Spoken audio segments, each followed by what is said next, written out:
Hi, everybody. Welcome to the Sisters interview. It's Wednesday. That means it's time for your favorite weekly interview show. That's us.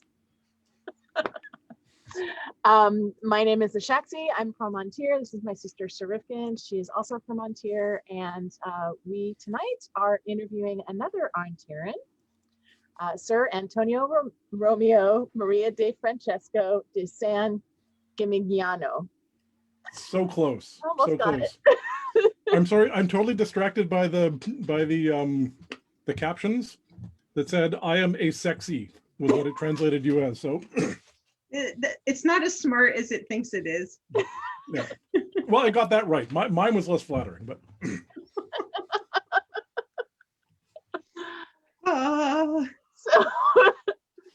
So welcome. hi. I'm sorry if I derailed the entire process. Now No. it's all downhill from here. Or uphill, depending on, whatever. Fair enough. Fair enough. So tell us a story. How did you find the SCA and what got you interested? Oh, this is going to take the entire time, just me telling us one story. So you'll be shocked to hear that as like a little boy in the 70s, I just thought knights were the best thing ever. All the Robin Hoods with the Disney one and the one with I'm totally blanking on the black and white guy. Anyways, all the Robin Hoods. Errol Flynn. I don't know. I can't remember. I lost Errol Flynn's name. So all of those things are super exciting to me. I remember one Halloween, my mother and the art teacher who lived in our basement made me a cardboard knight's armor suit for Halloween. That was as badly articulated and awful as you can imagine. So it was horrible to walk in, but that was sort of a big thing that I was really excited about.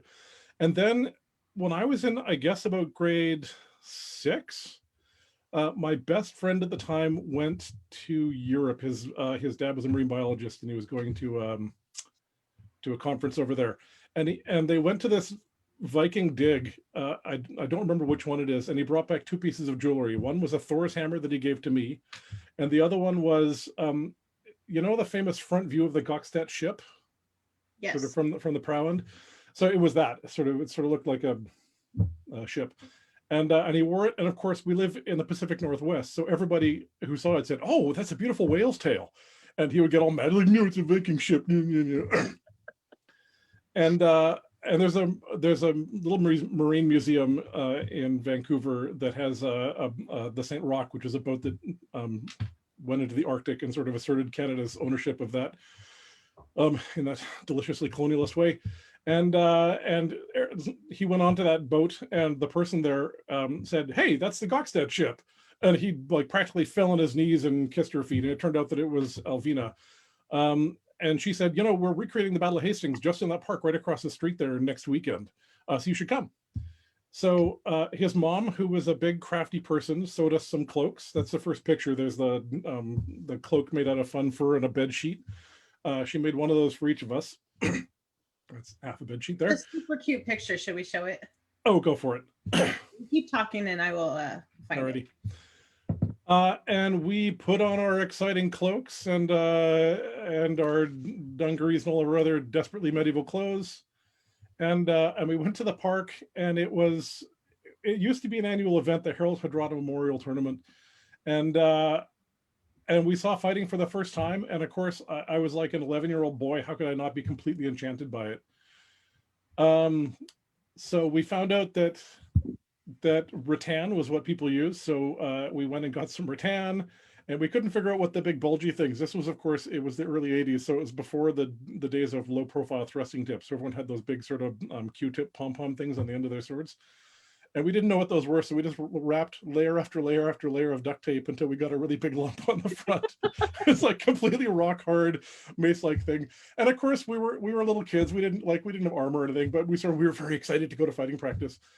And so we started going to fighting practice every week, and his mom would drive us, and all the people there were very tolerant of these 2 11-year-olds showing up and pretending they knew what they were doing.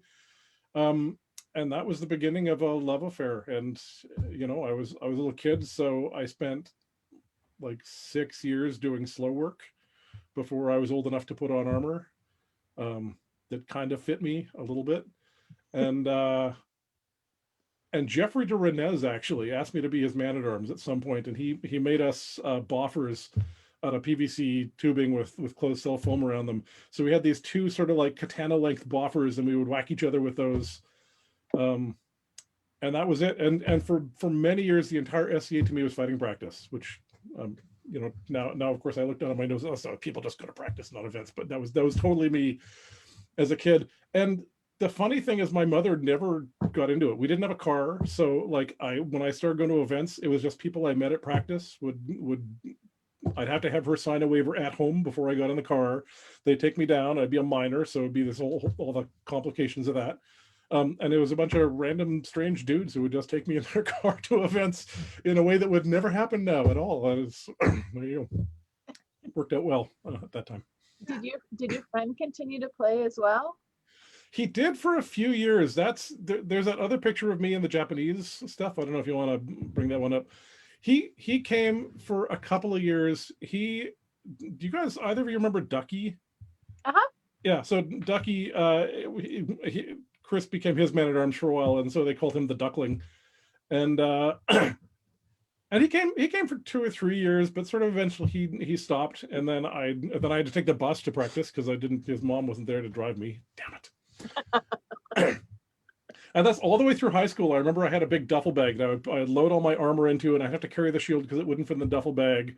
And I'd get on the bus, and I lived a good long way from practice. So it'd be like 45 minutes on the bus, carrying all my armor, and then I'd fight, and then I'd get back on the bus all stinky and take the 45 minutes back home. Wow. So I don't know which photo you're talking about. Doesn't matter. There's a picture of me as a very young person. We're both wearing Japanese clothes. Amanda Kendall, I think, is in the foreground. Okay. Yes, I see it, and I will share it. I honestly, this is my bad, but I looked at that picture and I wasn't sure you were actually in costume. That's not him at all. So there's two people wearing kind of matching Japanese clothes. We got those at a theater costume sell-off at the University Theater, the Freddie Wood. And the blonde kid there you're focused on is Chris, and the other person that you've cut off half my face is me. Are you still cut off? Yeah, I'm still cut off now. You had me there for a second and then you lost me. I see it. There you go. That's me. Okay. Cute. All right. And then that's Amanda and Melissa. Kendall. Melissa, yeah, I was behind her, yeah. Wow. So I'm impressed that you spent that long doing the slow work and just going to fight practice. Besides Jeffrey Durain's, like, did other people friend you? Yeah, well, I mean, it was more so than now, I think. That practice anyways, there was one practice, it was sort of run by Scholanus. And it was a fairly tight group of people. So Max went, Sam went, Ducky went, Jeffrey went. A bunch of people that aren't around anymore. Colin Mackay was fighting then. And it was a pretty tight group of people. And so I think the people, Sam, Max, Jeffrey, and Egil Skallagrimson. Oh, no, not Egil Skallagrimson. He's the famous dead guy. Egil Bloodaxe, who was a sergeant in Lionsgate. They were kind of the people who really took me under their wings. And Egil was kind of an amateur armorer, and he took me and helped me build some of my earlier armor. But yeah, it was just a tight group of people, and they all were very accepting. They all thought we were crazy nerd kids for showing up to practice in costume and doing all the things that 12-year-olds do when they discover the SCA. And it was a funny time though, because my recollection is that there was like no such thing as youth combat. There was no such thing as youth. Like, it was weird to have a kid there. And I know now, I'm meeting all these, I have over the years met people like Brian, and there's lots of people of roughly my generation who grew up in the SCA. But at the time, it felt like there was just nobody who was my age, right? And so, like, what are you going to do? You're a 12-year-old kid, and fighting is the coolest thing in the entire universe. And they tell you can't put on armor for a couple of years. You're not going to stop doing slow work. You're going to go and do whatever it is, right? So I don't think it was dedication so much as that was all that I had access to. What are you guys doing in this picture with Amanda Kendall? I have no idea. Okay. I was some random event. It was probably court or something. I don't know. Just hanging around. So other than rating costume sales, how did you get your costumes when you were young? Well, my very first costume. So this was the early 80s. So my mother had some clothes left over from the 70s. And so my very first costume was this, I'm sure in retrospect, just a hippie tunic that, because I was, like 11, came down to my knees. It had like a T-neck with some embroidery, and I got an old leather belt and put it around there. Perfect. And I'm sure that was over I'm sure it was over rugby pants that I had some kind of like lacing things to sort of cross garter them, and either runners or desert boots, I imagine, given the era. And the first, I was watching Fiac's interview. The first costume I ever actually obtained that was a costume was I had this Scabrous old green blanket, and I made it into a tunic based on the one that Matthew Broderick wears in Ladyhawke. You know, the one he steals off the laundry line, the big, huge one. So I made myself this sort of big thing with a huge hood, and I was just so completely proud of it. And of course, and it was all sewn by hand, horribly, I imagine. Yeah, I was very proud of that. And it wasn't super scratchy to wear? I'm sure it was like 100% synthetic, so not scratchy. Oh, okay. No, sweaty and stinky, probably.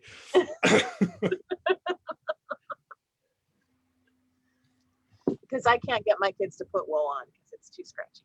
So I was. Yeah, and then I'm trying to think how I actually acquired real clothes. There was the Japanese clothes for a long time. For a while there, because as you can see as we're looking through pictures later, I kind of started out Japanese because that's what I had. And then I kind of went through a Celtic phase, which is all just straight lines, especially if you do no research, you're just making it up from asterisks, which is basically the research materials I was using. That was pretty easy. And then I think mercifully there are no pictures of this. A friend and I did try and make some Italian Ren clothes, and they were horrific. And by that time, I'd been around long enough that people were just giving me cast-offs, and sort of I acquired stuff hither and yon. At one point, I used to hang out with the Varangians a lot, and at one point they got so embarrassed having me hang around in non-Norse clothes, they just started giving me Norse clothes. Ula said, "If I made you a nice set of Norse clothes, would you wear them?" And so yeah, they just sort of foisted those off on me to make me not stand out quite so much. If you started Japanese, did you have a different name at the beginning?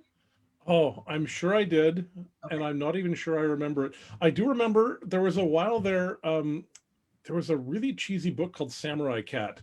There was one of sort of the early mockeries of samurai fiction, and I don't remember the name of the character, but Miyawara was his name. So it was like written like Meow Ara. And so all my nerdy friends and I made a Miyawara clan in the SCA, but I forget what my actual given name was. That's embarrassing. I'm imagining that it was some sort of cat pun. I have to assume, given that it's me we're talking about, that it was some bad pun of another one type or another. And then eventually, the person who ended up being sort of my main dresser was Anissa. So we hung out. We were super close for many years, and then she was the person I fought for, and she made all of my threads. So I'm pretty much coasting on that, and trying to be very careful with the ones I've got now. Yeah, that's. I'm looking through the pictures. I saw a picture of her, and I was like, "Oh," and I never made that connection before. That's how I first met Antonio. He and Anissa came and crashed. I think it was maybe the second crown that Sven won, maybe at that Prineville site. You guys came out and crashed, and we fed you. That sounds like me. Crashing and being fed by other people. Yep. Who's the stranger in my tent? Oh, it's Antonio. Hey, that's on Willie. That was Willie's fault. Oh, it's been more than once. It was Willie's fault the first time, then it was a tradition, so it was different, you know? Yeah, and you're always welcome. Oh, thank you. Yeah. So, go ahead. Okay, I was just going to ask, did you actually become Joffrey's man-at-arms, or did you kind of eschew that and take another route? I did for a long time. And then this is funny, actually, for a reason I'll tell you in a minute.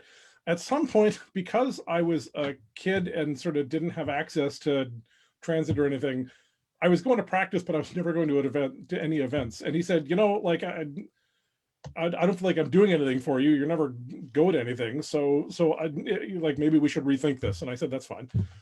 And then Max approached me and asked me if I wanted to be his man at arms, which kind of felt a little bit out of the blue. I sort of didn't think of him as a person who sort of was sort of one of my guiding lights, but I was flattered and I said yes. And he just became a complete mentor to me. So it was quite shortly after that that I attached myself to Max, and then he got knighted and I was his squire, and that sort of was my big trajectory. And did he put you in his car and take you to events? I don't remember him doing that when I was a kid so much, but I do remember, I remember sort of in the early 90s and late 80s that me and Max and Pelayo and Sam and Stefano and Bulwark, there was a lot of carpooling. So the notion of sort of having a pickup truck with 2 people and 800 pounds of gear in it was not the way we anyways did the SCA. So typically there was one van that had the Gucci tent, and we all crashed in the Gucci tent, or we had a couple of pup tents beside it. And then there'd be like 10 of us piled into Sam's VW bus. So there was lots of carpooling, and that sort of, I remember that much more than I remember any individual travel for many years. So the Gucci's were kind of a phenomenon in early Ontario, and I think by the time I started, they had sort of morphed into Al Qabila. Can you kind of explain the genesis of the Gucci's and like what it was and what you guys did and all that kind of stuff?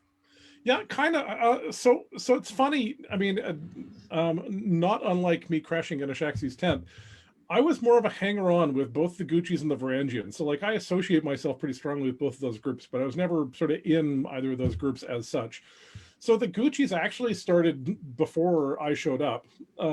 Sam and Stefano and a bunch of other guys had all been high school buddies in North and West Van, which is the fancy neighborhood in Vancouver, BC.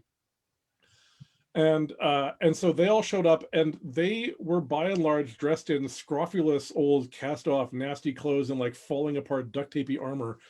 And I think it was Kendall made fun of them for being Gucci warriors because they were all these rich kids in a society that was at that time especially mostly made up of like poor college students. And so they embraced that and they called themselves the Gucci's.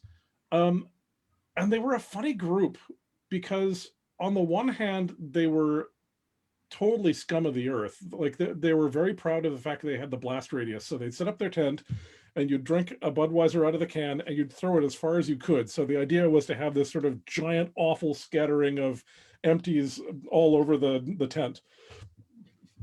And on the other hand, they were all people who were interested in history. And at its height, the Gucci tent was it was always the best party in the kingdom. It often had the king there. Torgel hung out there a lot. Ludwiga hung out there a lot. And it was this funny place because it felt a lot like sort of the, Rive Gauche parties of the 20s in Paris, in that it was a bunch of people with no class at all, but they also were, talking about how pike walls developed and whether that was an important part in the death of the cavalry and in medieval warfare. And so it was an interesting period to be part of, where the partying and sort of the living history were still very much intermeshed. And not to sound too much like a nostalgic old person talking about in my day, I do feel like in some ways we have less of that. In some ways, sort of our parties are more people talking about their stock options and stuff, or people sort of doing historical stuff. We separated those to a large extent. There's less drunken screaming matches about the relative merits of Milanese versus Italian armor,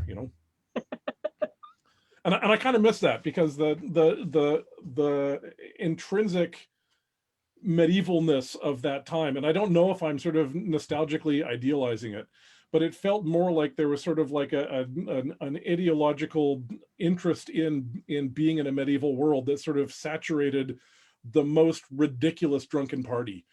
And I find that cool. And it had, is it okay if I just go rambling off on philosophical? Okay, cool. That is It had downsides. I was just talking to someone, I was talking to Nerdway about this just like 2 days ago. In some ways, I miss the era when, for instance, we took seriously the notion that the king is the king, because I feel now like there's much more of a, well, okay, let me back up. There's this really complicated problem in the SCA about where sort of modernity meets historicity, right? I see it most obviously manifest in armor. We all want to make the most historical armor possible, but we confess that we need bar grills and open-faced helmets or we're all going to die, right? And so there's this constant sort of conflict between the practical and the historical. And then to sort of abstract that a little bit, for a while I was trying to come up with a more historical hilt than a basket hilt. And I kind of gave up the adventure, because if you look at all the historical early swept hilts, they're all designed to protect the outside of the hand just because of the nature of the way fencing works. But I actually don't care about the back of my hand when I'm fighting. It's the front of my hand that is going to get busted up, right? And so I torture myself over like, how do you solve this problem of do I reverse the thing and get a left-handed hilt, or like what's the thing? And the reason this all connects to the notion of kingship is I feel like that same problem of like how we find an intersection between our historical selves and our modern selves is a constant adventure and problem simultaneously in the SCA. And I feel like there was much more commitment to, for instance, saying the king is the king and I am a subservient person in a place which is dominated by a royalist hierarchy.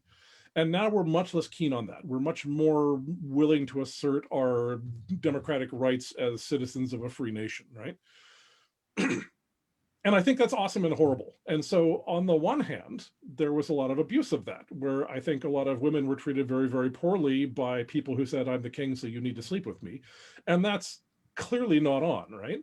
On the other hand, I think there was something to be said for having a place where your mind left behind the modern era and you took on sort of, you willingly embraced some of the weird arbitrariness of the historical world. I'm not sure how to resolve that, because I think it's a constant balance. And one of the things Nerdway and I were talking about, and I don't have an answer to this at all, is I think if nothing else, we need to spend some time philosophizing and sort of in a very granular way slicing up the historical experience and saying, this particular piece of the historic experience I like and we want to keep, this piece we want to bail on because it's misogynistic or racist or whatever else. And I feel like those conversations don't really happen. We sort of just assume that we're going to figure it out in practice. And one of the excellent and awful things about the era we're in is that we're seeing some of that stuff come out in ways that are not so nice. So, Right. Yeah, for sure.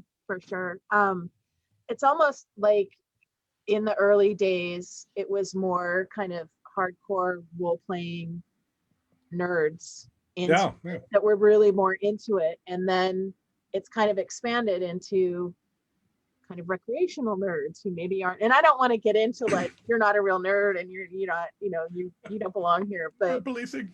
Yeah, it's a shift in priorities and a shift in what the attraction of the SCA really is. You know what I find crazy about this is there's, allow me to pull out my fancy $10 professorial vocabulary. It's a chiastic structure where things sort of intersect and cross, where as materially we've gotten better and better at representing the Middle Ages, ideologically we've gotten worse and worse at representing the Middle Ages, I think. And I find that super interesting. In things like, I feel like we have no more sophisticated an idea of fealty now than we had in the 80s. I feel like we have a less sophisticated understanding of how royalty operates now than we did in the 80s. And I find that kind of super cool. That, I mean, it's frustrating in some ways, but it's really interesting watching how much better our costumes are and our tents are and our shoes are and our scrolls are and our armor is, and how much worse in many ways our theater and our court as performance rather than court as a place to hand things out, how much worse we've gotten at that aspect of it. So I was going to say, I think part of it is we've sort of sabotaged ourselves with the Big Tent idea, right? So back in the 80s, there was a narrower focus on the SCA, and we've broadened the focus to include a whole bunch of different activities that probably weren't as big as they are now. And so we have all of this split focus, and then you get people feeling disenfranchised because their focus doesn't lead to royalty. And so when we focus on the royalty, then we're being ableist, or we're disenfranchising the people that don't want to or can't or feel like they can't rattan fight, right? And, you know, and I think in the 80s, and I wasn't around back then, so this is me conjecture, there was more of an agreement that, hey, we're all playing Scrabble here. This is Scrabble. We like Scrabble. We're going to, you know, it's going to be medievalist. Rattan gets you to royalty. You know, if you want to do it, then you sign up for the rules and you fight, or you have someone fight for you. And now, you know, people are coming in and they're interested in other things. They're like, I don't think I want to play Scrabble. I want to play Boggle, you know, and then, you know, when we say no, we've all agreed to play Scrabble, you know, you get labeled or you get called names. And I think there's a big tension there right now about trying to be welcoming and inclusive and still keep the game the way that we all agreed when we started playing that it would be structured, right? Yeah. Well, and that too leads to a tension between change and stasis, right? I mean, I actually don't want to play the game we played when I joined, because I think a lot of people were treated really poorly in that game. I would like that to be not the case, right? I mean, we're still talking about a world where there are kingdoms who are just now knighting their first women, right? So, I mean, yeah, it's like, what part of progress do we want and what part do we want? And that's exactly what I mean when I say, like, I feel like at some point we need to start having these discussions where we get very granular about the parts we want to keep and the parts we don't. And I think that inclusion thing is so interesting, because it's great in many ways. It brings so many more people into the SCA, and in many ways it fragments the experience as well. And I don't mean this either as a good thing or a bad thing, because it has both sides. But when fighting was the thing, it excluded a lot of people, including a lot of people who were present in the SCA, right? I mean, if you weren't a fighter, you were still a second-class citizen, and that was problematic in all kinds of ways. But it meant that the SCA had like a real focal point. And so now you go to an event and there's like, you don't know where the party is, because the fencers often party with the fencers, the equestrians are partying off closer to their horses, and it's sort of, so it feels much less like a piece of theater where there's a central stage and then there's peripheral stages. Now it's just like it's like a music festival where you're constantly trying to decide which stage you want to go to and which one you want to miss. Well, I think it's sort of lost its sense of community in a way. Yeah, absolutely. Because we aren't cross-pollinating, I guess. I don't know if there's yeah. Well, and we were talking about this in the panel I did earlier in the week, that the economies of scale also make a difference, right? So it used to be that you could have people having ridiculous deaths, and now it's like, man, we got a whole bunch of more rounds to do. It's like, if you take 5 minutes to do a death, then I got to wait 10 minutes for my next round. Yeah. We used to have a lot of court business. Now courts are 17 hours long, and all it is here's an award, here's an award, here's an award, here's an award, here's an award. Oh yeah, we're announcing an event. Here's an award, here's an award, here's an award. Like, nobody wants to have any pause for fun theater in that, right? I remember there was a time, I forget what event it was, where some irreverent friends and I were playing bocce around the site, and we played bocce down the Merchant's Row, and court was going on. So we played bocce up to the court and presented ourselves, and the queen had a round, and then we played bocce off court. And now we'd be murdered for that, and rightfully so, right? Do you think that maybe like the time has come for the royalty to delegate some of the like award of arms types awards to baronial level? Or, I mean, like, is there a way for us to chop it up a little bit so that royal courts aren't always like 2-hour minimum? Yeah. Well, okay, with the caveat that nobody listens to me at all, and they're right to not do so.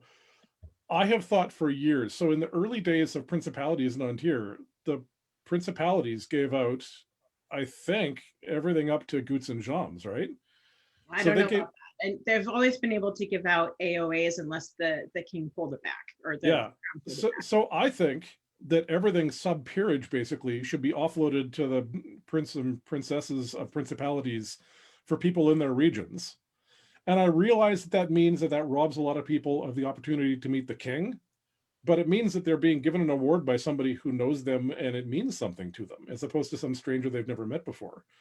I thought we still did that. I'm surprised that we. I don't think I think they reversed that, and I could be wrong, and somebody will catch me and tell me, I'm sure, if I'm mistaken. And I could be wrong too, but I think the current reign has taken back delegation of AO, Yeah. but I could be wrong about that. Well, and I think that's nuts. Like, there's just too many people in the kingdom. Like, I think that having principalities is great, but why have them if you're not using them, right? If they're only giving out principality awards, what is the point, right? You should offload a bunch of that stuff.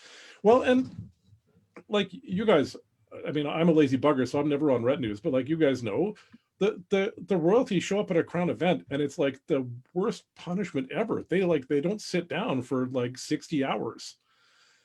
Who would do that to themselves? I just don't get it. Why wouldn't you offload a huge amount of that stuff onto somebody else, you know? Yeah, if you can, yeah, for sure. No. That's one of the things that I'm sort of hoping comes out of this pandemic and the quarantine, is that we are able to offload some of the stuff that we do in person to electronic. And I know other kingdoms are doing that, and it's being successful. And I would love to see that happen here. Because I don't think we're taking an advantage of the technology that we have to sort of offload some of the things that people actually don't want to do in person anymore. So that would be wonderful. Yeah. Okay, now I'm going to be the most crotchety old man ever. Okay. I'm super ambivalent about that. I'm sorry, I'm just going to spend all night talking about the panel I just did, because it was a lot of stories about the old days, so it's making me think about stuff. I remember a time, so we were talking about the lack of community, right? I remember a time when, like, newcomers, they sat in a room with a bunch of experienced people from the barony and were introduced to everyone and said, this is Sir Domeric, this is Baron Gerhard, and this is Baroness Amanda. And they taught us stuff. And so, like, there was this, you automatically knew them because you had been in a room talking to them. And when, like, everything was very face-to-face and analog. Now, clearly we can't go back to that time, and I'm delighted. I love the internet. I'm not trying to say we should go back to the Stone Age or anything.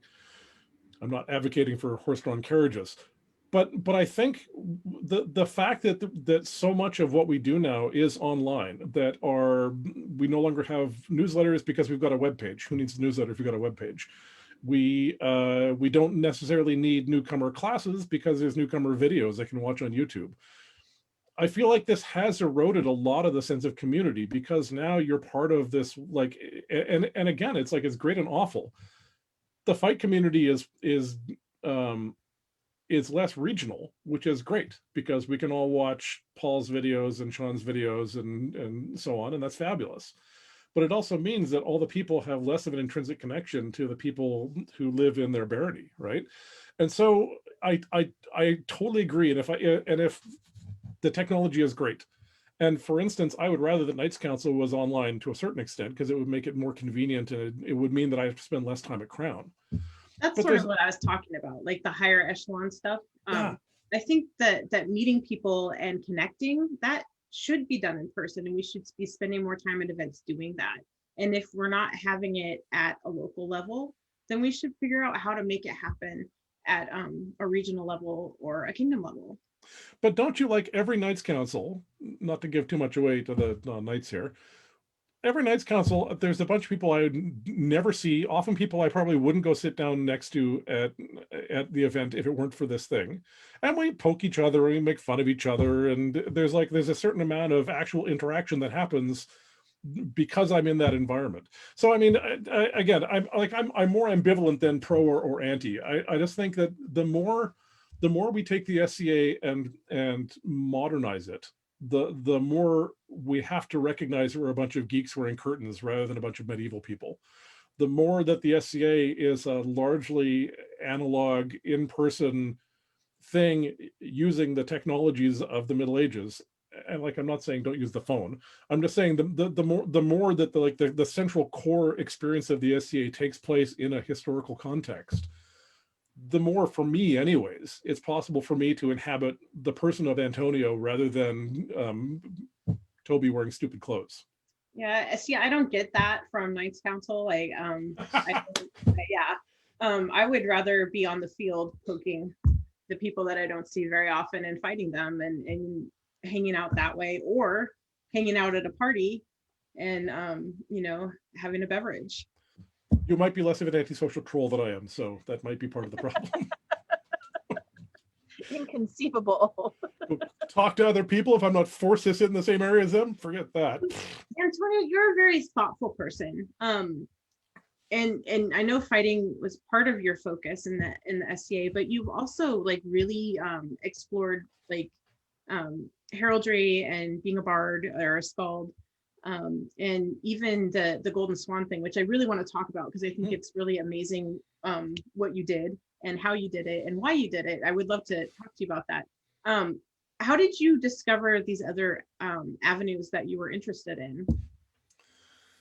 I'm gonna cut Golden Swan out of that and we can come back to that as a separate thing. It was Amanda Kendall, in high school in grade 12 we were studying Beowulf, and we had one of those instead of writing an essay you can do a creative project thing, and I was a nerd and I was in the SCA, so I wrote a poem in what then anyways to my 18-year-old self seemed like Anglo-Saxon verse, called the Max's Maul, that was based on a story Max told me about crashing a shield wall. It had some pretty good stuff, and it had a pretty good flighting with Gerhard Kendall. And I must have performed that at some point at a Lionsgate function. And I was this nerdy, shy, retiring kid. Like, I'm still pretty antisocial, but like then I was like totally terrified of public speaking and so on. And Amanda Kendall, bless her heart, must have seen something in me, and she invented the position of her bard and asked me if I would be her bard. And so she gave me a little favor. Amanda Kendall was, I'm sure I've told this story before. Amanda Kendall, when I went to her funeral, I was absolutely sure that I was her special favorite, ever best friend ever. And every person in that room also was her best special friend ever. And for a few minutes, it was disheartening. It was actually like, oh, I lost my extra mother, like the SCA. I grew up there. I was 11 when I joined it, and the Kendalls were 100% my surrogate parents. This is a dumb thing to have as a major life moment, but there was this time when we went down to the first Ontario West, and we were all caravanning, and we stopped at a restaurant, and I had brought exactly enough money to feed myself for the weekend, and I somehow let slip that I couldn't afford to get anything, and Kendall just insisted on buying me a piece of pie, and for some reason that made this huge impact on me, and so he's sort of been my surrogate dad ever since. Anyway, so it was disheartening to find out that I wasn't Amanda's special favorite. And then about halfway through the funeral, I realized it's beautiful that I'm not. That it's like someone else articulated it. Her magic power was seeing people. And so yeah, so she saw me, and she made me her bard, and that sort of, I think, gave me the confidence to do that. And so I spoke that poem a bunch in sort of my early 20s. And then when Steiger and Sif got married, I wrote them a poem called the Gifting Mall that they've now ruined by not being married anymore, the jerk faces. So really, I should just rewrite the back end of it and keep using it. I've actually been thinking about dusting some of that stuff off, actually, and I've been disheartened by the fact that much of it wouldn't apply anymore. But it's occurred to me that there's no reason for me not to just write a divorce section to the Gifting Mall, and I think it'd be fun to rework the Max's Mall now that sort of I have a more of a historical context of Max's effect on the SCA, and I think that would be interesting to revisit that. So I did those, and hanging around the Varangians a lot, I recited those poems relatively often. And then I don't remember the chronology of this. Somebody actually asked me this a while ago, and I've completely forgotten.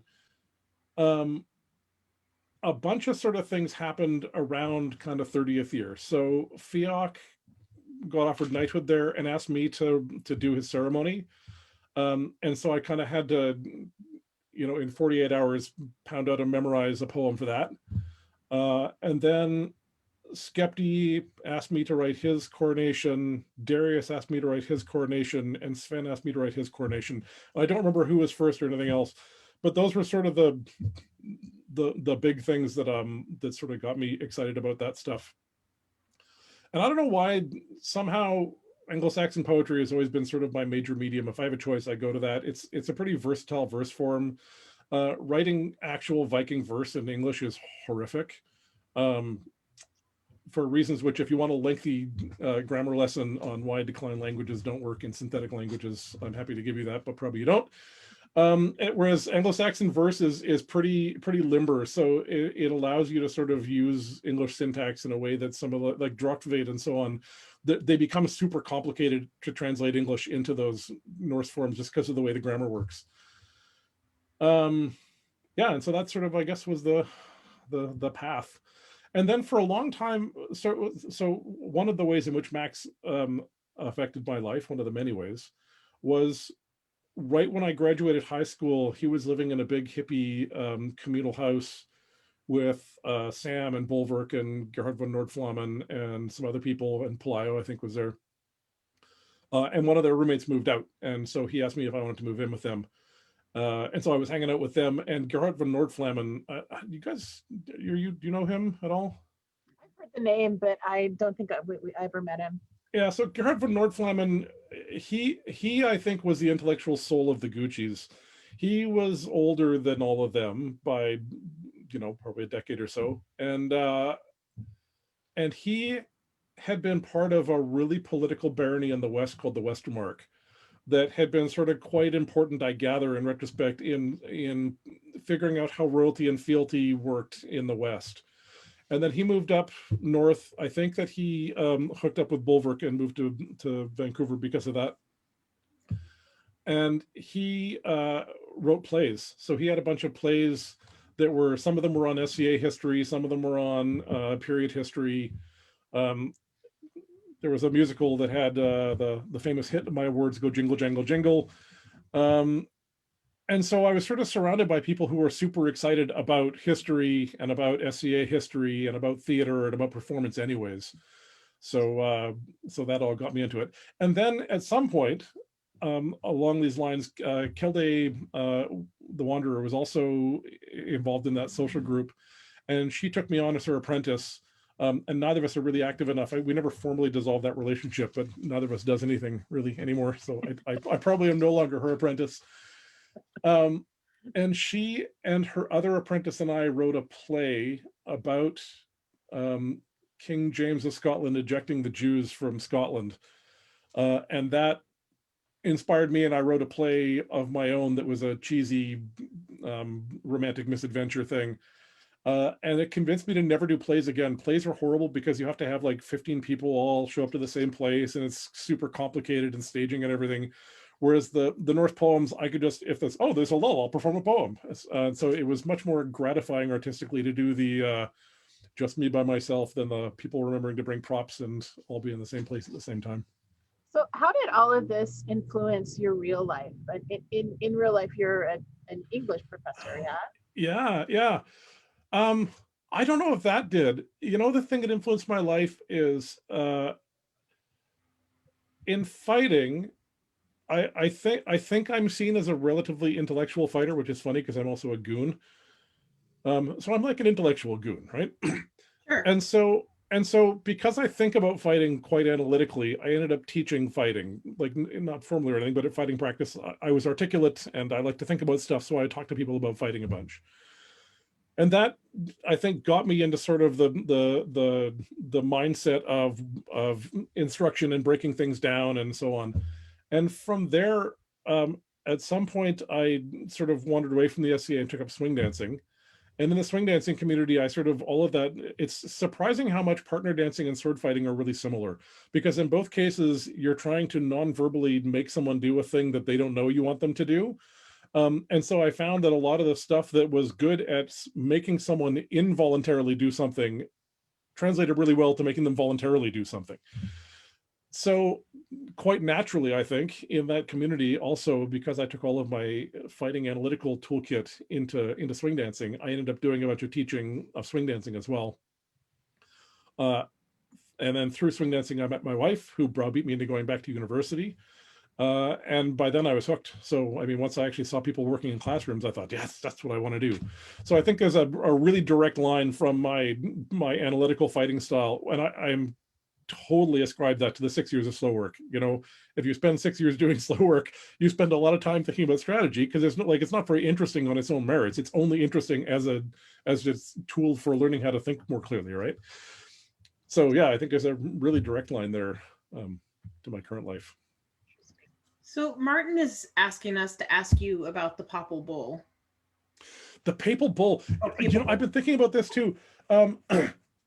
So the Papal Bull was a paper. There's a picture of me, the one with I'm wearing a red doublet with a panda codpiece holding up a piece of paper. That's the Papal Bull. The Papal Bull was a project that Baron Stefano and a guy named Aldebaran and I put together. And it was a newsletter that was, Stefano had been for some time putting up screeds on the Biffy doors in sort of the grand old tradition of pamphleting in this period. And there should be more of. We should be doing more pamphleting. A bunch of the stuff, like that philosophizing about what aspects of the medieval world we want, or how we form community and so on. I think that screeds on the Biffy doors would be a great way to actually have that conversation, because that's a sort of a place where you can put a bunch of intellectual stuff, rather than just event copy. Anyway, sorry, this is a non-linear answer. So the Papal Bull was it was sort of mostly an arts newsletter that we were putting out, that was random articles, stories, poems, and art. And we would write a bunch of stuff. Some of it was Stefano's sort of political rantings. Some of it was my political counter rantings. Some of it was Aldebaran's lurid fiction. Some of it was, I published some of my North poetry in there. And then we would type it all up and I would illuminate it. So it was all sort of hand illuminated with just with like pen and ink. And then we would bind it up, and I think we sold them for $1 each or something like that. Yeah, they were a lot of fun. They were a ton of work, and we tried really hard to get other people to contribute, and that was like pulling teeth, as you can probably imagine. And eventually we just kind of ran out of steam, and we were sort of publishing worse and worse and worse stuff, so we had to give it up. But it was fun, and it was neat, because I think it was, again, like I feel like philosophical discussion is a thing which there is not enough of in the SCA, which is funny, because like we're supposed to be a bunch of scholars, right? And yet we're not very introspective. I think, like, we're introspective in Facebook when we're yelling at each other for being insensitive, but we're not introspective sort of in large philosophical, where are we, who are we, why are we what we are, kind of thing. So I don't know if I have the energy to reincarnate the Papal Bull, but now that I'm saying it, Martin, call me. We can talk business. You know what's kind of cool is the new prior editor has sort of breathed new life into what yeah. And I think there's probably room for some of that kind of thing in the new prior, which, honestly, I have, since it went electronic and you have to like click on something and go through, I really don't look at it anymore, and I haven't for years, but I have looked at it in the last couple of months, just because there's nothing happening at all anywhere. Yeah. And I'm just sort of wondering what is happening, and it's not easy to know because there's nothing happening. Yeah. Information. Yeah, the information just I don't even know where to find it anymore.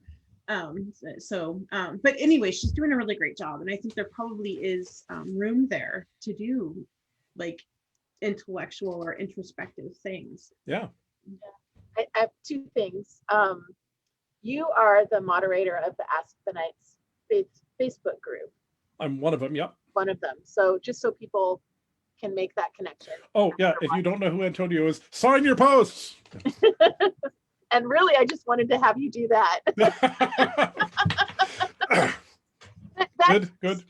That seems like it would be a good vehicle to maybe start to generate some of those discussions. Kinda. The Ask the Chivalry is a funny page. I've actually been talking to the guy who's the current admin about it, because it's great to open up some conversations to a certain extent, But it was like when Arminius started it, it was very much designed to be a conduit to the inner thinkings of the chivalry. So it wasn't so much meant to be like answer all the philosophical questions of the SCA. And it shouldn't be, because the knights shouldn't have a privileged voice in that discussion, right? That should be a much more open thing.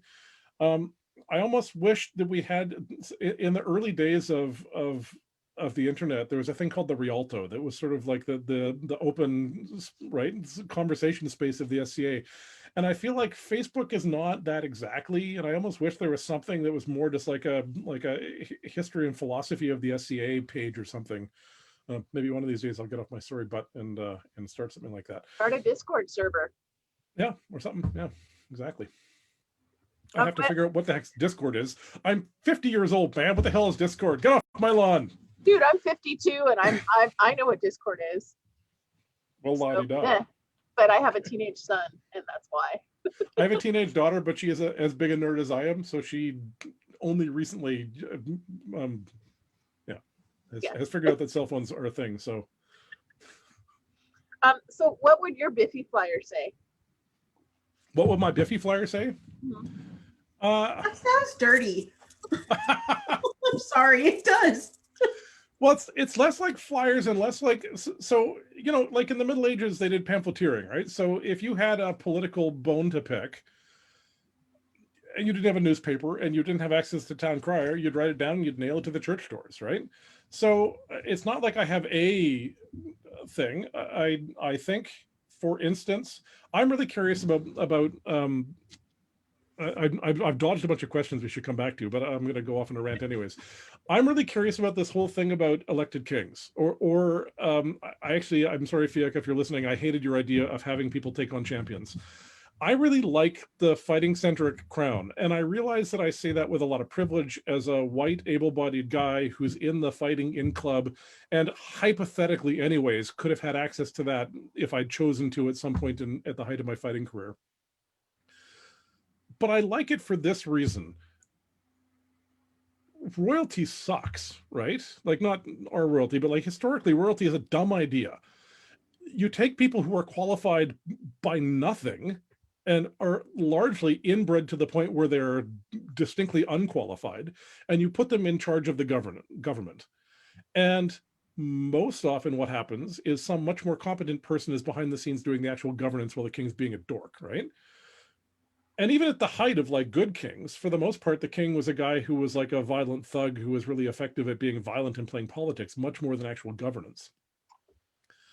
And I like that we have something that sort of replicates that. Like, fighting is a stupid way to choose governing people, because the people who are at the pinnacle of fighting are not prone to be the most intellectually vigorous people in the community. And that doesn't qualify them at all. And I kind of love that we replicate the dangerous randomness of royalty in this fairly benign way, because, and I say this as a strong royalist, the king has a lot of authority over the governance of the SCA, but like, the king doesn't actually make the SCA, right? There's an awful lot of power in that hierarchy below the royalty. And even aside from that hierarchy, there's the queen, who often is more competent at governing because she doesn't get smashed in the head with sticks for a hobby. And so, like, I realize that it's a terrible system, but I like that it's terrible in a way that replicates a lot of what's terrible about historical kingship, but in a fairly benign way.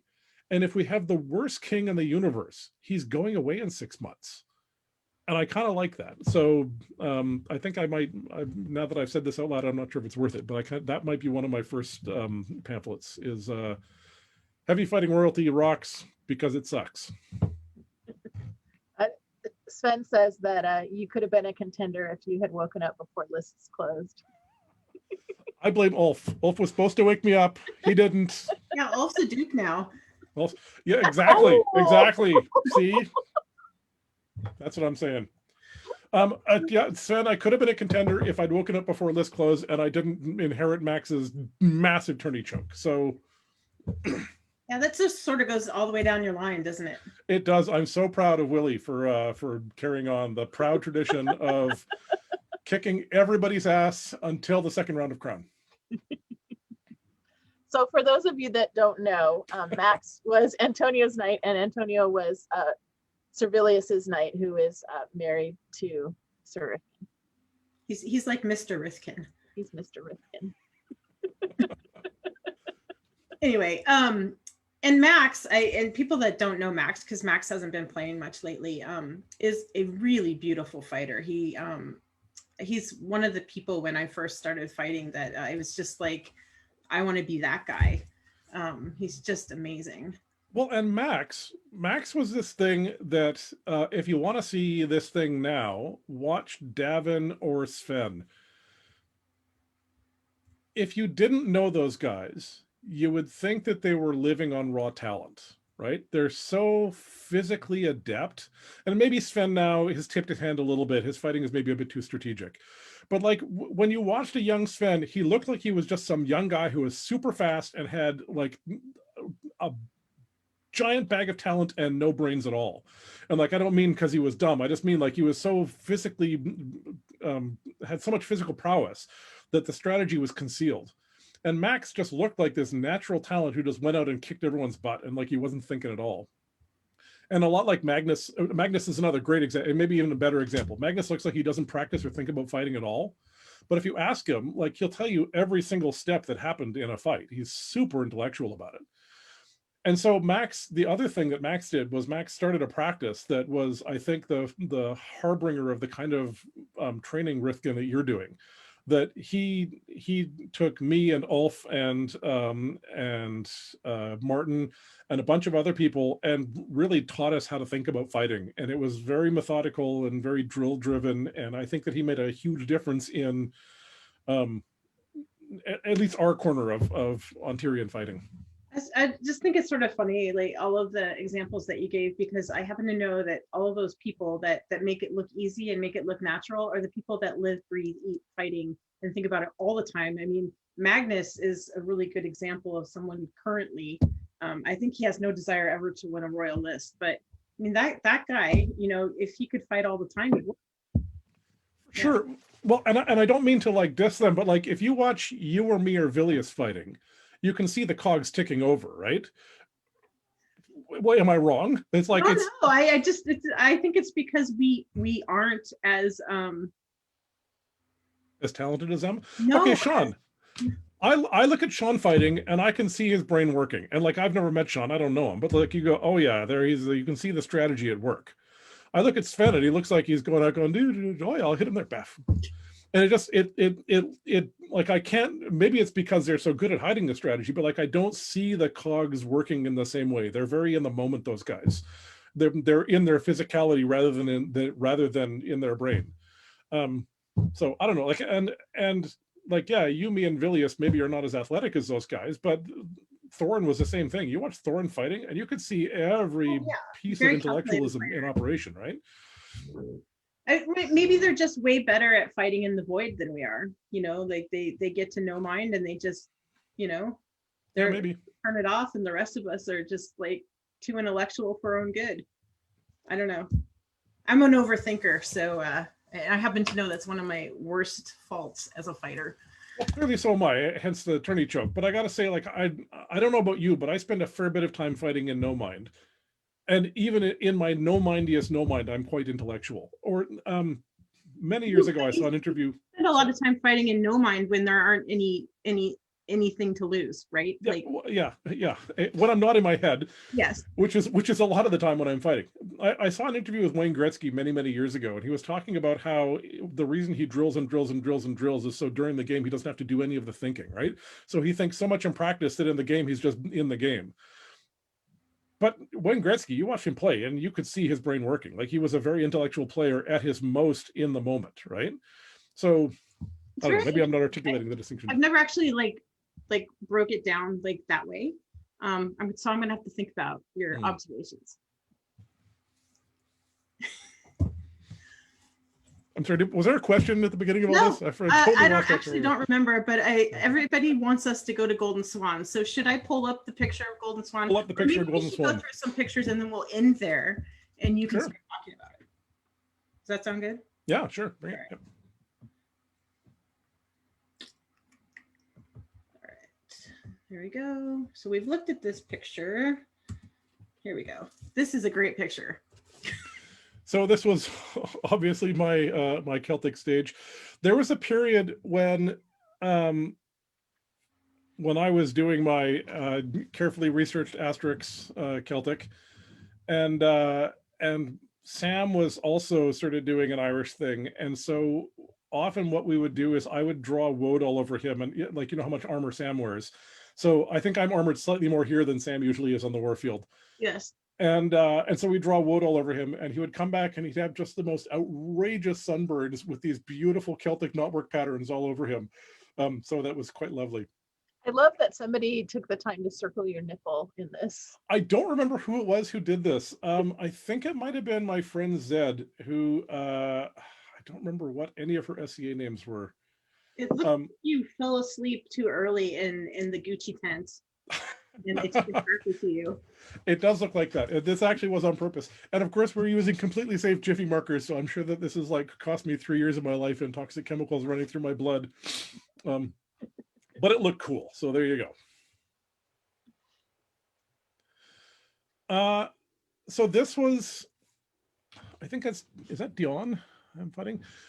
This was some crown that I choked horribly on. I was I was fighting somebody with a buckler, and I just stood there and didn't throw any shots, and it was a buckler, and I threw no shots, and he killed me. It was totally embarrassing.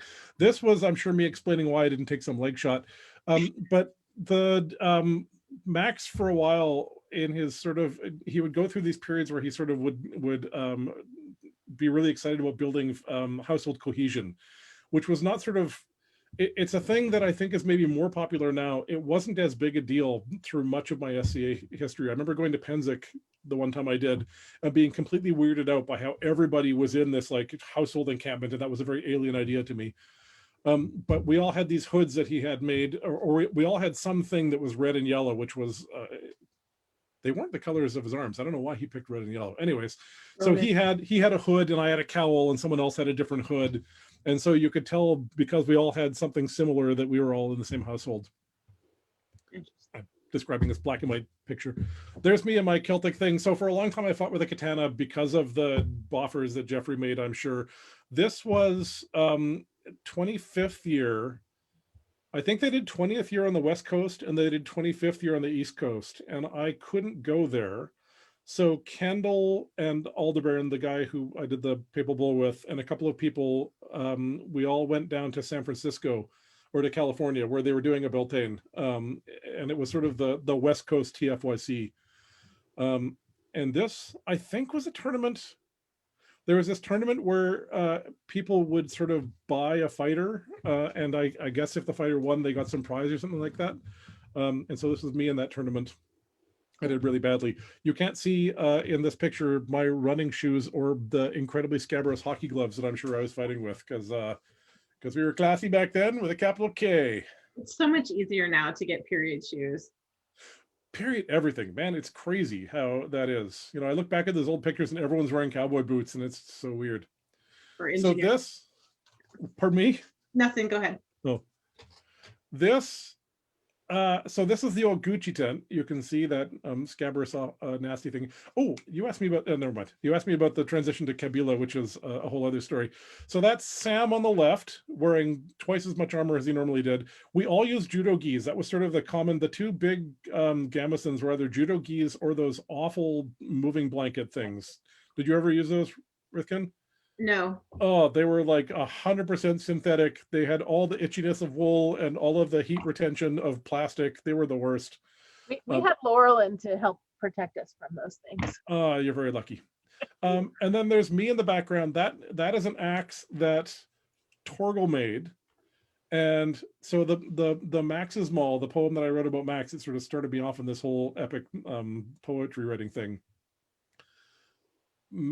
There was a fight, I think it was down in the west, and Max asked Torgal if he could borrow this axe, and he charged through the line and killed a whole bunch of guys with this axe, and he went back to give it back to Torgal, and Torgal said, "You use that better than I do, you keep it."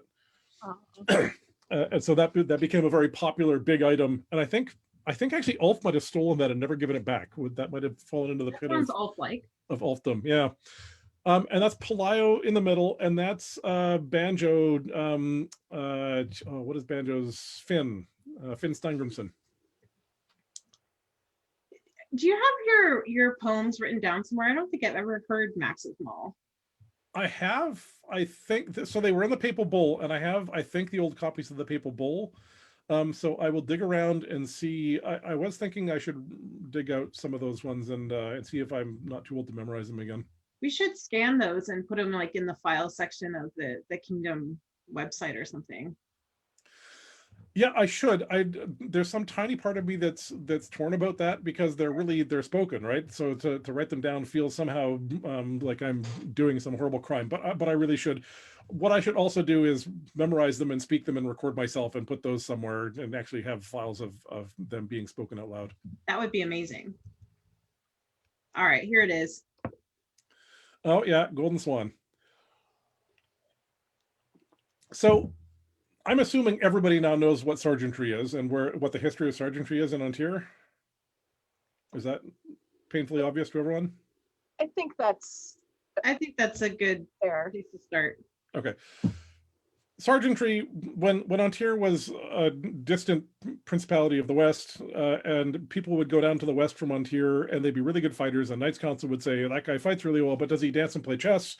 And if nobody knew, they wouldn't knight him. And so they set up sergeantry to mean so that when somebody went to the West and fought, if the Knights Council liked him, they would know that he had all that cultural background, and they could knight them, back in the days when that was a less arduous process. So a bunch of ladies up in Appledore, in those bad old days of the SCA having only one focus, and that focus being fighting, said, well, there's really nothing for women to do except sit around in a coo and awe over the men, and that kind of sucks. And so we should have something that's like sergeantry, but for female personas.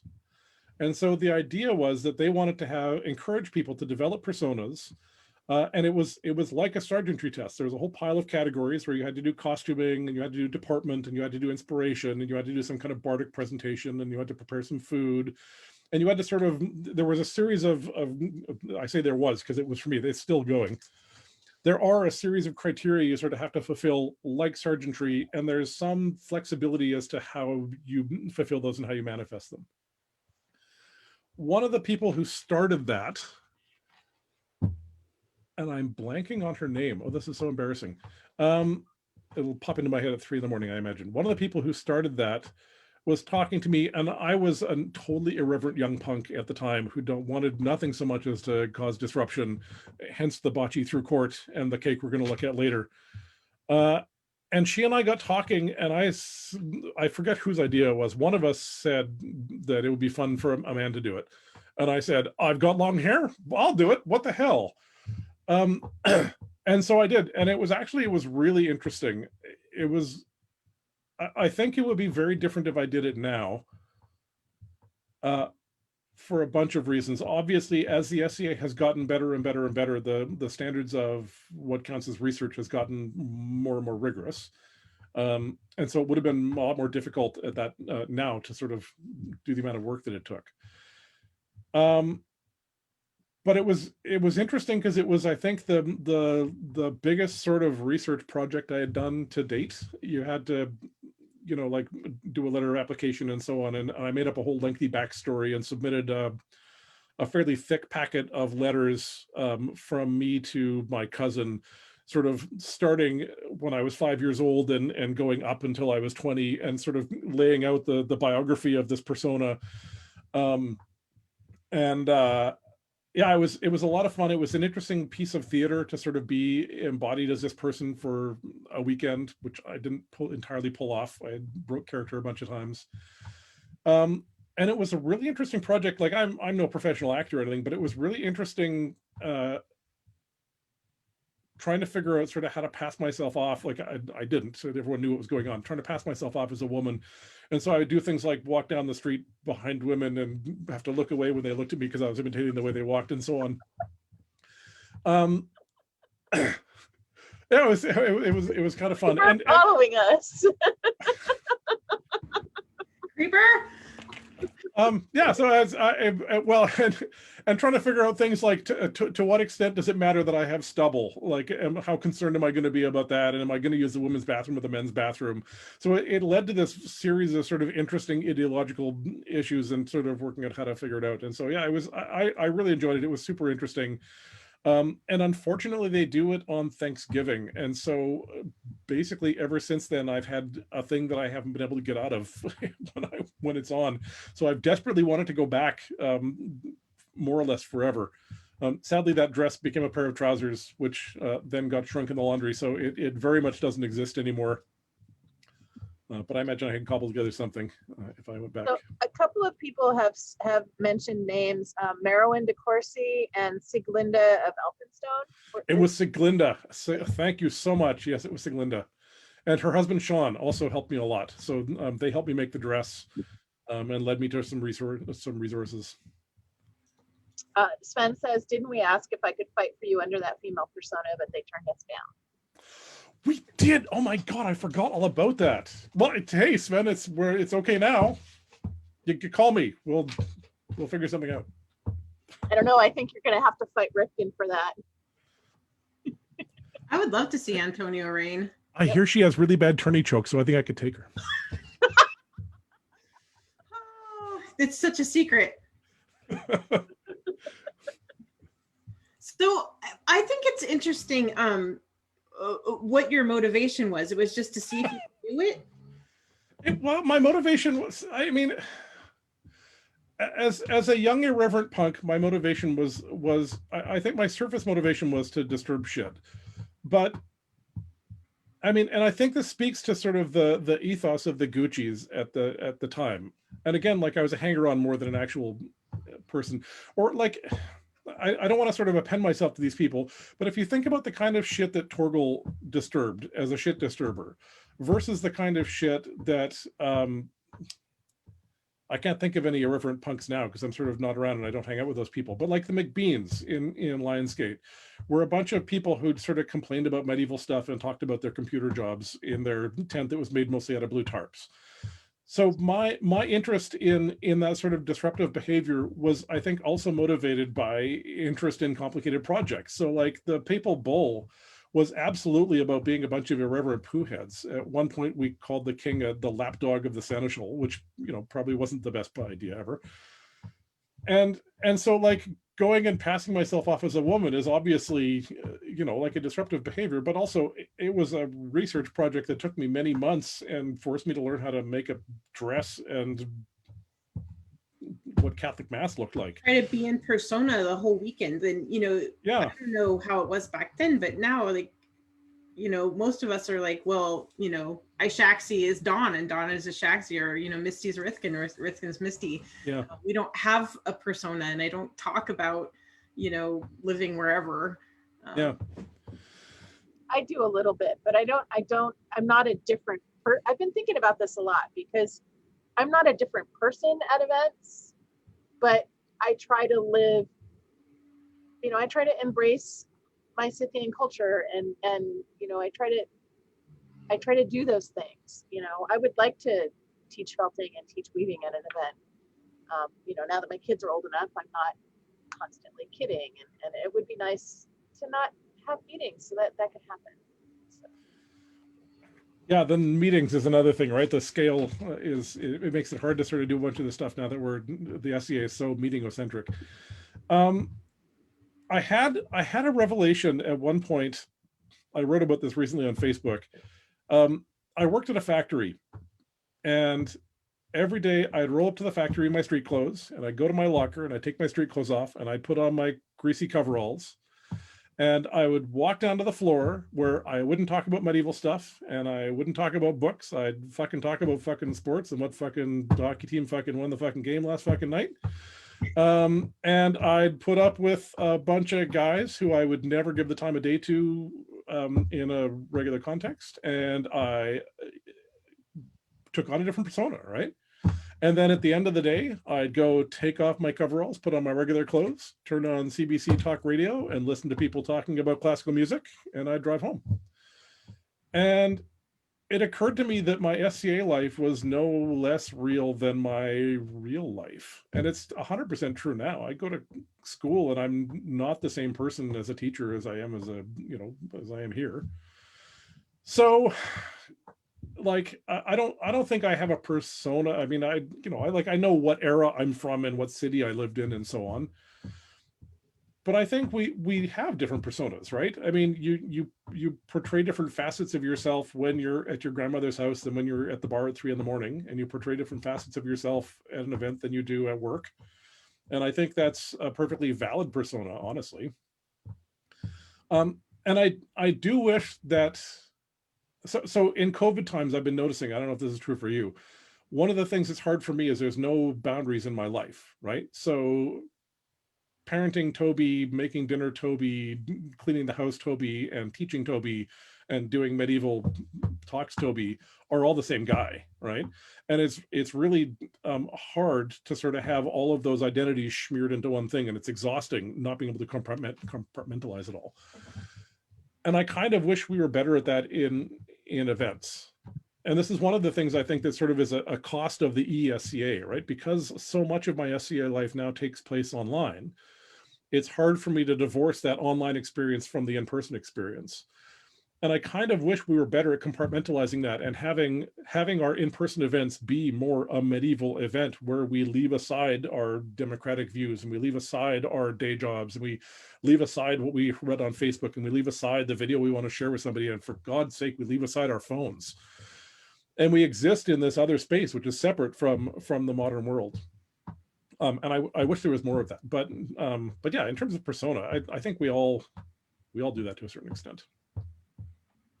There is another bathroom rant right there. There's a lot of stuff there that I would like to latch onto and talk to you about, but I also want to get through your pictures. Okay. And let's talk some more about, some of the bardic things you've done. So let's look at sort of keep bringing up these giant philosophical questions. No, I love it. I just see, and this is why we need some kind of like forum for this. I'm almost wondering if it wouldn't be worth doing like a weekly blog for like SCA philosophical ideas, like not unlike what you're doing, but just a few people sitting around kicking around philosophical ideas rather than talking about biographies, Well, Duchess Dagmar has proposed doing another show where she would talk about philosophical issues, like, an hour show, and have different guests on, and you would just concentrate on tier-centric philosophical issues or whatever. And I think that'd be kind of cool. Yeah. You should be on it. You should work with her. I think that would be this guy. This is your panda cod piece. That's my panda cod piece. So this, my friend Lorna, who was the person standing next to me in the Golden Swan picture, Lorenzo, I think was her period name. She was one of the people who went down to that TFYC Beltane in California, and we got those in San Francisco. We went into town, and they were. That's when you could still buy fanny packs. And so we got a couple of panda fanny packs, and they actually had a pocket, so we'd sort of keep stuff in there. Fanny packs are back, just so you know. Hey, fanny packs are actually a very clever idea. I'm kind of glad they went out of style, but honestly, they're not a terrible thing. I have no idea what's going on here. This is a completely random picture of me in an awful moving blanket thing. The duct tape, if I recall correctly, that's when Darius said there had to be no visible plastic on the field. And being a young asshole, I spray painted my plastic shield and I put duct tape on my plastic cuirass.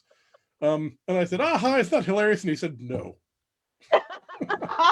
and now that I'm a grown up, I totally agree with him. I think that was a total dick move.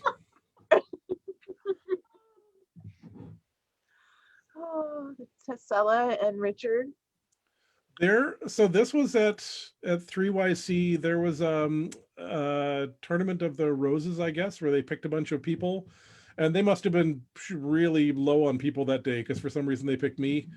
And this was a really nice demi-cuirass I got from Duke James, and it's a terrible gambeson that I made actually out of upholstery fabric. So it breathed as well as you would imagine. Skepti always made fun of me. What's I that? remember that gambeson. Yeah, Skepti always made fun of me because he had a sofa that like that when he was growing up. This armor, so I had all this armor in the back of my, probably in the back of Sam's car. Stuff keeps getting stolen out of the back of Sam's car. So I had all this armor in the back of Sam's truck, and it got stolen. Oh. And a couple of weeks later, some guy called Kendall and said, are you the local SCA guy? And he said, yes. And he said, I used to be in the SCA like 30 years ago, and I found a duffel bag with some stuff in it, and it had a white belt in it, and some of the stuff looks like armor. Have any of your knights lost armor recently? And so Kendall asked around, and I had my armor stolen. And so the helmet was gone, the stainless helmet was gone, and this stainless cuirass was gone. But I got most of my armor back, which was a mitzvah, because that was right around the time that I sort of was less seriously involved, where I was drifting off to go to swing dancing in grad school. And so it would have been very difficult to have replaced an entire suit of armor sort of as a casual lurker. So it was very convenient for me that I got it back.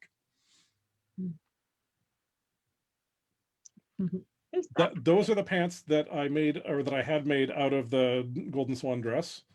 I think this is, Sven was dating a much younger woman, and we were somehow mocking him. I think that's a pair of fishnet stockings someone was giving him in some way as part of the making fun of him for dating a younger woman.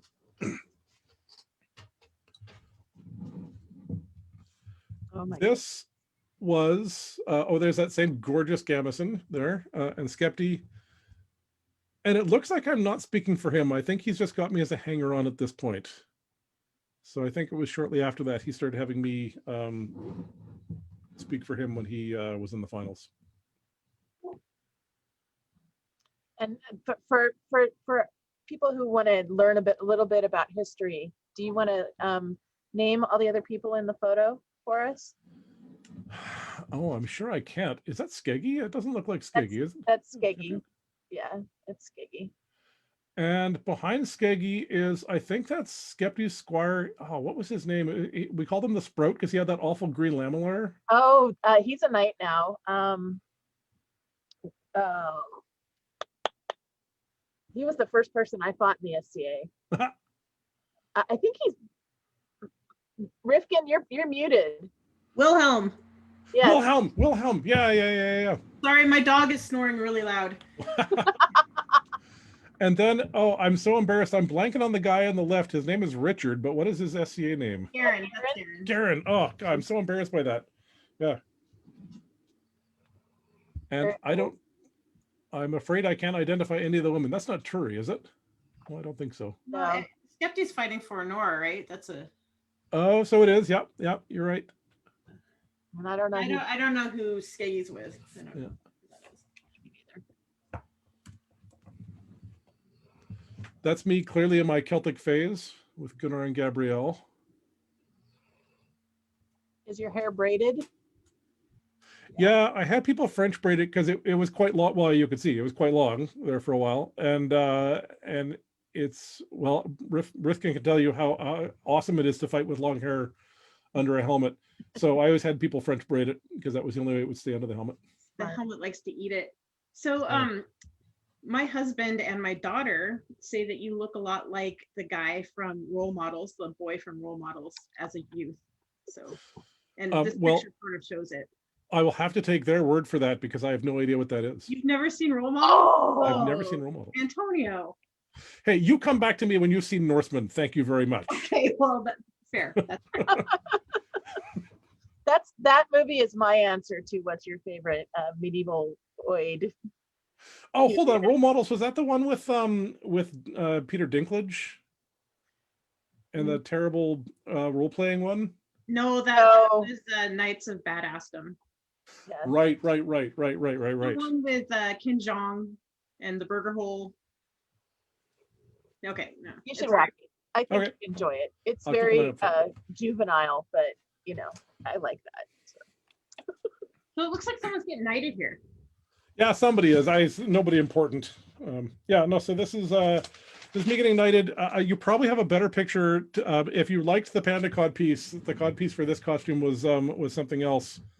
Oh, did I not send you the codpiece picture? So Anissa made this entire outfit. I was dressed all in white when I came out, and then of course I was wearing my red belt. And when Skeggy got knighted, Torgal did the coolest thing ever that I loved so much. He cut the belt off of him, and I love the symbolism of that belt being destroyed in the act of being removed. And so I had Max do the same thing. So he hacked off the belt. I knew I have the codpiece. Oh, go back. You went past it, so go back further. Sorry, back. Oh, There there you it go. is. Towards the knighting. I think I'm going the wrong direction. Oh, there's there's one on my knighting as well. So Oh, okay. Anissa had made me the gray rhino, and that was sort of my regular daily cod Oh, piece. there it is. And there we go. Yeah. And so she made me a white rhino cod piece for the knighting, which made Honora crack up, which is good. As I was walking down the thing, she was trying not to burst into guffaws. That's cool. And because this was pre being able to buy period shoes online, Anissa had made me some white fabric sort of throwaway shoes. They were just sort of a one-off, which were great, but essentially they were socks. And apparently it's really challenging to buckle spurs onto people who aren't actually wearing shoes. And so I think it was Steingram and Max maybe were putting my spurs on, and they were just, there was a very awkward lengthy pause while they struggled trying to get them on. And I had to kind of shuffle out because if I lifted my feet up, my spurs were going to fall off. That's hilarious. When Ren got knighted, she was barefoot and she just said, forget it.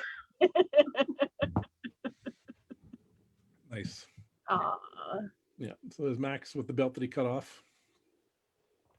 Very cool. Yeah. Max, sorry, go back for a second. Part of the reason I wore the rhino cod pieces was Max had a big thing about the word rhino. And so his belt says Nashirningur, which is the Icelandic word for rhinoceros, nose horn, because he thought that we should reclaim the word rhino. And so it bothered him that rhino was an insult. And he said, I think we should just say rhino as a thing, because we all miss shots. And so someone should be able to walk out of the field and say, man, you totally rhinoed that headshot. And not have that be a thing where somebody gets mad, but has them go, yep, fair enough. I got to think about that. And so the desire to demystify it, as well as the desire to be a shit disturber, was sort of the motivation behind that cod piece. I think we need to still be revisiting that because Yeah, I'm 100% on board. Like, we need to be able to de-escalate talking about gauging. Well, and it's funny that that's such a charged subject, eh? Like every time it comes up, half the people are saying, no, I refuse to talk. My sword does my talking for me. And I get it. Like, I don't want to be field lawyered. I don't want to have a lengthy explanation about why you didn't take my shot. And I don't want you to talk me into taking a shot. And like, I find that wearying. But just like a regular exchange of, hey, like, are those leg shots low or are they light? So I know not to keep pounding away at your knee. yeah, It totally bugs me that people aren't okay just having little chats, in the they middle of a take fight. it as this like huge offense to their honor, and it's like, come on, dude, leave Yeah. your ego behind, dude. Or I haven't seen a lot of women do that, so I'm saying, dude. Well, and the thing is, for me anyways, it's like, I'm never saying you should have taken that shot. I'm saying, why didn't you take that shot? Because that piece of information is clearly important to me, Right. right? Right. If I think I'm hitting you in the head and you think I'm not, I need to adjust something. And if you think I'm hitting you lots hard, but I'm hitting you on the flat, and I'm just hitting you harder and harder and harder, I don't want to give you a concussion. I want to know that the issue is what it is, right? Right. Or if you're hitting the hip instead of the waist, you don't want to hit it like 10 times and then the person say, hey, you're hitting me in the hip. Just say it early. Exactly. We can solve all the problems.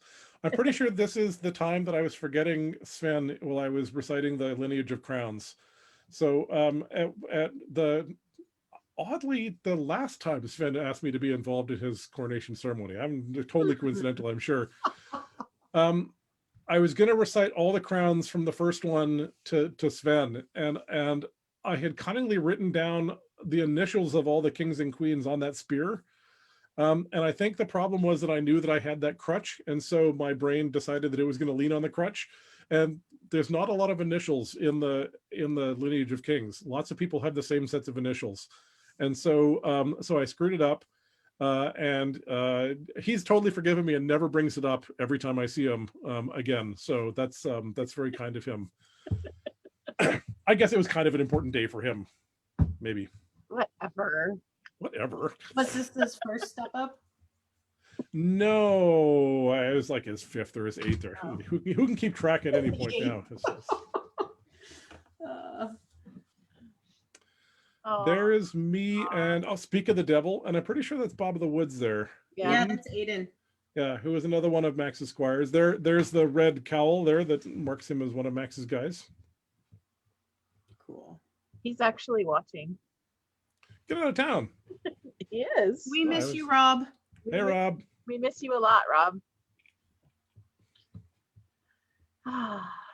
And that's me walking on the way to forget Sven's name in the lineage, I think. Did you remember Signy's name? I think I left them off completely. I think I was going down the list and I skipped their reign, is what I think. Oh, well. It's not like he's counting or anything. Sorry, what's that? It happens. It happens. And there you are, dejected that you forgot. Yeah, that's me. That's me probably going, fuck, who's next?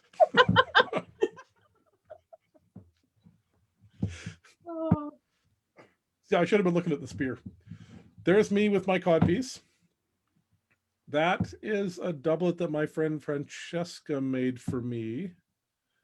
I liked it because it had interchangeable sleeves. There were several sets of sleeves and you could take them off. Very Put cool. Darius in front of you.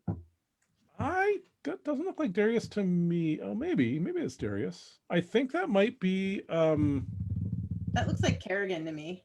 Kerrigan. I think it's Kerrigan. That's what I was thinking too. Yeah, it's not massive enough to be Darius. Oh, can I tell you a funny Darius story? This is totally irrelevant to everything.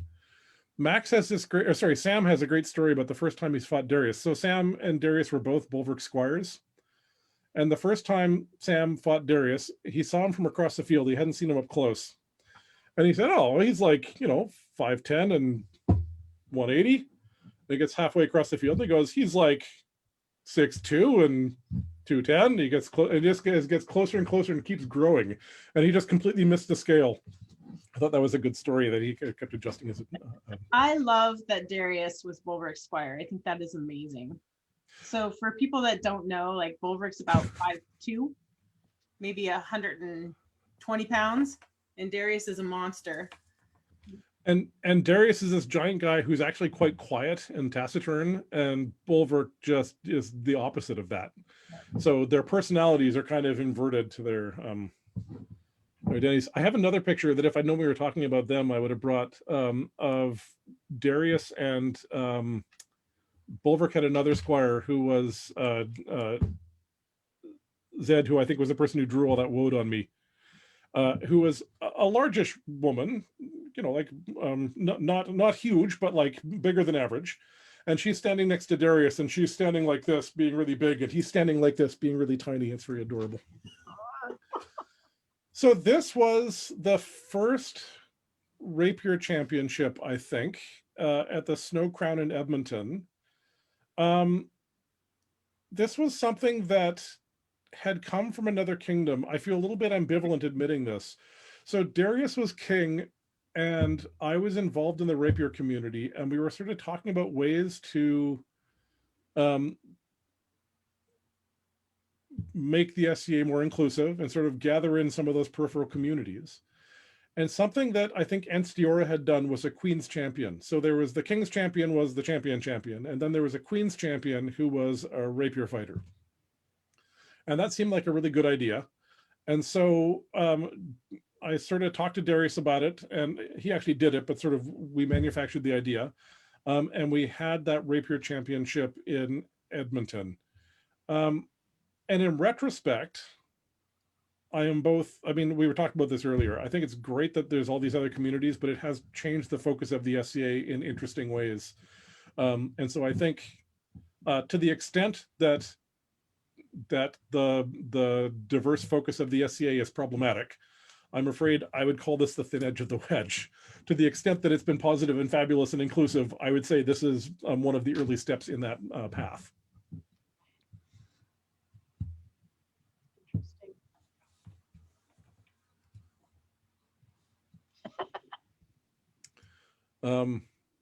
Yeah, no attitude in that picture at all, eh? It is Avalok. I liked my wood better. I think clearly he should have gotten whoever did me to do his nipples. I think you really, if you have woad and it's not around your nipples, what are you even doing? You know? He does have some on his right nipple. Is he? Yeah. There's like a happy face. Oh yeah, maybe. It's like yeah, a maybe. handprint or something. Yeah. I like Okay, that. fine. I take it back. That wool cloak, I wore that wool cloak all the time because I didn't have a lot of Norse clothes. And of course, it's always like the middle of Oregon in the middle of summer and it's like 400 degrees and I'm wearing this giant hunk of wool, which is why it's always wrapped up so tight like that. I'm trying to keep it on like as small a part of my body as possible. At some point I should have cottoned on and gone and got myself like a super light linen thing, but I was not that smart. There you go. So my birthday is in late January. So Ursamus was kind of always my birthday event. And my friend Francesca, who made one of the earlier doublets we were looking at, went to baking school. And we talked for a while. She was my partner in crime in many of these incredibly disrespectful things we did. We talked a bunch about making a crucifix cake and taking it to Ursamus and then cutting it up and going to the feast, because there used to be a feast there, and offering it to people saying, piece of the true cross, body of Christ, piece of the true cross, body of Christ. Because we were tactful people who had a lot of respect for other people's feelings. And so we did that. And Skepti, I think Skepti was the champion at the time. And he said, oh, can I have the head? And I said, oh, I feel like we really ought to offer that to the king. And the king at the time, I forget who it was, but was politely declined, I think, everything. So that was what went on there. So I'm kind of proud of the sculpture, although Jesus has a little bit of a leg displacement problem there. But that was this was sort of the height of my irreverent being a totally insensitive jerk, I think I would say. The sculpture is cool. Yeah. Beautiful. Yeah. Nice. Some people thought it was really fun.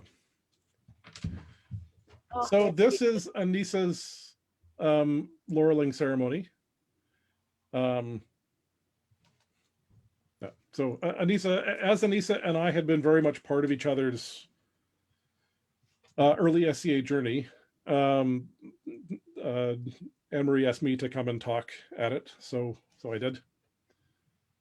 Did you write part of her ceremony too? No, I don't actually remember the ceremony. I was so wigged out about my part. No, they just asked us to do little speeches, so I wasn't actually involved in the ceremony part of the ceremony. I don't remember it being super elaborate. I think it was the elaborate part was the witnesses coming up and speaking for her much more than the actual ceremony part. I think it might have been fairly boilerplate. Cool. Those are funny. The sort of the difference between fancy peerages and not. So like in some ways I really like the ones that are written for the person's persona and so on, but I mean as an SCA historian I have a lot of love and respect for the traditional Lord of the Rings fealty or peerage ceremonies. So mine, despite the fact that I was doing all this bardic stuff, mine was completely right out of the ceremonial book. I didn't do anything at all unusual other than the codpiece. So this is Vlad, who was Tariq in the SCA. He was another one of Max's squires. He was the black sheep. He was one. I think he might have been the only one who didn't get knighted. Note there's one more, maybe two more. Most of the people who Max squired or in that lineage became knighted. Vlad was a history major for a long time in college, and so he was a guy who a lot of us turned to for sort of helpful context and research. He was a very fun person. He lived in that first big hippie commune house that Max invited me to live in. I don't recognize that other guy. He's probably not anyone important. That's Vilius. That's Rithkin's husband. If you don't know, he was my squire And then he got knighted. And he inherited, it's funny because he doesn't fight like me at all, but like you can 100% see the lineage in both the sort of intellectualism, the gooniness, and the massive catastrophic turny choke. Like at practice, he is a killer diller who destroys everybody. And boy, put him in a tournament, and it's amazing to see how fast he loses. Is he the only squire you've had knighted? So you remember when I was Joffrey's man-at-arms and then he fired me because I wasn't involved enough? So Ulf was my man-at-arms when I was Max's squire. And when I got knighted, I squired him. And then after a while, I discovered swing dancing and kind of turned off the SCA and was obsessively joining my other nerd club where you wore funny costumes. And he very reasonably decided that I was not doing the job of knight, and he fired me, in essence, and became Davin's squire, which was an amazing choice. So technically, I suppose I've had 2 squires knighted, but in reality, I've only had 3 squires all told, and one of them is currently my squire, and then Vilius and Ulf, and that's the whole lot. Cool. There's me. It's some random thing. We had some even more random thing. Wow, that shield is in a terrible position. I don't know what I'm thinking. Maybe you're not actually engaged yet. I'll go with that. Yes. There's you and Arminius. Is that, yeah, so that's Arminius and Vlad again. I think Vlad came out to some random event. He sort of services every couple of years to pop in for a while. And there's Max and Aiden, and is that Vilius in the back and me? Yeah. These are totally uninformative pictures. They're just like completely random. Yes, that is me standing in a field wearing armor. That looks like the crown that Vic won up in Issaquah. That would make sense. Yeah. The mountains look right. Mountainy. Yeah, and that would be close enough to both Max and Aiden for them to come. Yeah, that's me at fighting practice. Somebody had I think Magnus took these. He bought himself a fancy camera for all of his YouTube work and was out shooting pictures with it. Well, that's a better Gambison. Yeah, that's better. Yeah, that's that was some leftover that somebody had lying around from Black Swan. Not Black Swan, the what's Gwen Norwick's company? Maybe just Black Swan. Anyways, could this be Willie's knighting? I think it's him being put on vigil. Yeah. Oh, that's right, because we were wearing a toga if it was his knighting. Yeah. And you're looking pretty proud, so. I was feeling pretty proud. Well, and it's funny because in many ways, I think I was at least as useless to Vilius as I was to Ulf, in as much as I was sort of peripherally involved in the SCA at that time. But by that time, I think the internet had gotten a lot better. So he and I were able to communicate about fighting much more clearly in video than Ulf and I ever were. And I'm sure it didn't hurt at all that Vilius was married to a knight and had a really tight community. So he didn't need me for sort of day-to-day stuff. And I was more able to sort of give him sort of hovering from the background kind of advice in a way that I think was more useful to him. I think you were completely his knight and you did all the knight stuff. I was just the person that was really, really motivated and drug him to everything. So. Oh, for sure. I'm not saying that I abandoned him or anything. I just think I think Ulf made totally a great call because I think I wasn't able to be as involved, and I think that had a lot to do with the time and the location and all the other stuff. And I think even though I wasn't showing up to as many events during the time that Vilius was sort of on the rise, I think it worked out okay because there was a lot of other supports there, both technology and the community he was in and everything, that allowed me to sort of be less intermittent in my attendance at events and still feel like I was doing my job in supporting him. 100%. And there's me probably about to, oh, I think this is me about to accuse you of being a Laurel, and you kept yelling from the background, I'm not a Laurel, I'm not a Laurel. I've done that to her too, and I know better.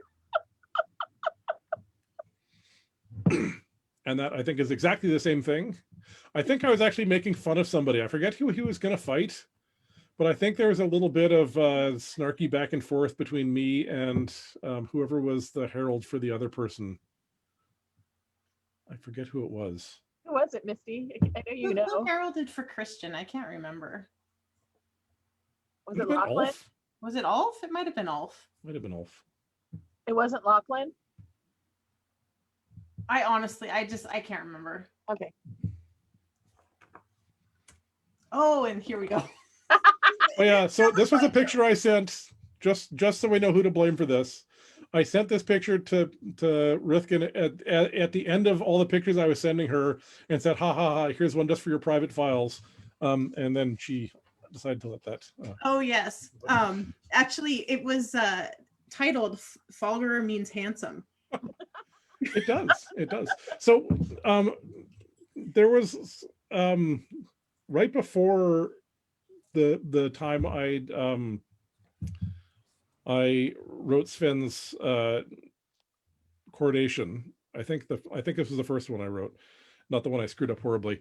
I had been working in that factory for several years, and it was shift work, so it was 2 weeks on days, 2 weeks on swing, 2 weeks on nights.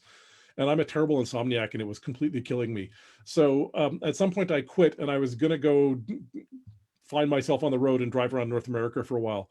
And Sven won, and he said, well, do you want to come stay with me for a while and you can write my coronation? So I went and actually lived with him for, I think, like a month or 6 weeks or something. And that's what that picture was from. So I just went and lived in Spokane for a while. And then someone's dad died in Vancouver and I had to come back.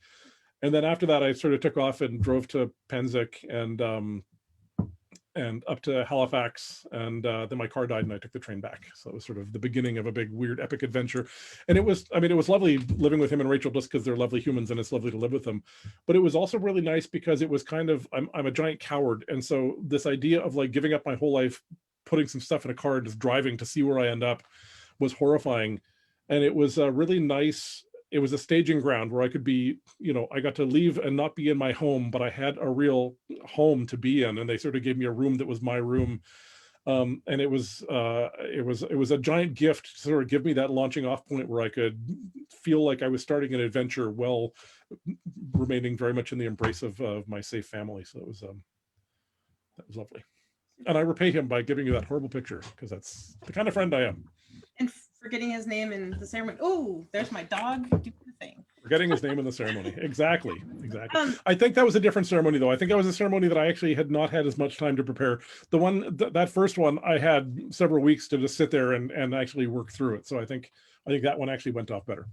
So you talked a little bit about going to Pennsic and being sort of put off by the walled encampments. What was your other impressions of Pennsic? I mean, it's sort of a thing a lot of Ontarians never go to because we're so isolated in the Pacific Northwest and it's hard to get to and hard to get your shit to. Yeah. Pennsic was funny. So I'd been to Australia 2 or 3 times before that. I went down once with Sam and Bulwark and Tristan and Zed and Max. And then maybe I only went twice. And then I went down another time with Sam and Kendall right before 3YC. Kendall wanted to see what it was like to sort of to see a giant event so we could sort of see how it all ticked. And so I thought I knew big events because like Australia is like by the standards of an Ontarian event, it's massive, right? And it doesn't prepare you for Pennsic at all. So Pennsic, we were kind of driving around. So like our goal was Pennsic, but it was totally like at one point we were driving and we went, hey, Little Bighorn, let's go there. So it was very much just a kind of a randomy kind of let's go on a big adventure. We ended up camping on the banks of the Potomac for a week just because we could, because why not? And so we arrived at Pennsic a bit late. And and I had no idea that Pennsic you have to book 12 years in advance. I had no idea that like there was literally nowhere to camp if you show up late. Like I'm from Untier. It's like you just roll in whenever. It's 3 a.m. You'll find a place, whatever. It's going to be some back 40, but it's okay. But there was like literally, they were saying there's literally nowhere to camp. And a bunch of lovely things happened. One of the things was some random person, we were walking around near Tiers wondering where, like, we're gonna have to sleep in the car. And some guy came with a beautiful Southern accent, and he said, you folks look like you're a little bit lost. And we said, yeah. And he said, well, we got a tent over here. You can stay here for a couple nights if you need to. Some complete rando, had no idea who I was, in a golf cart, just took us, gave us a tent. Y'all hungry? Fed us. And then the next day I bumped into Sir Marcus, who said, well, obviously you're staying with us. And so he dragged us off, and the people he was staying with, some people had not come. And then I learned why there was no camping spaces, because they had this giant compound they got roped off, and it was half full because a bunch of their friends just hadn't bothered to show up. So we pitched our tents there. I was there. What's that? I was there. You were at that?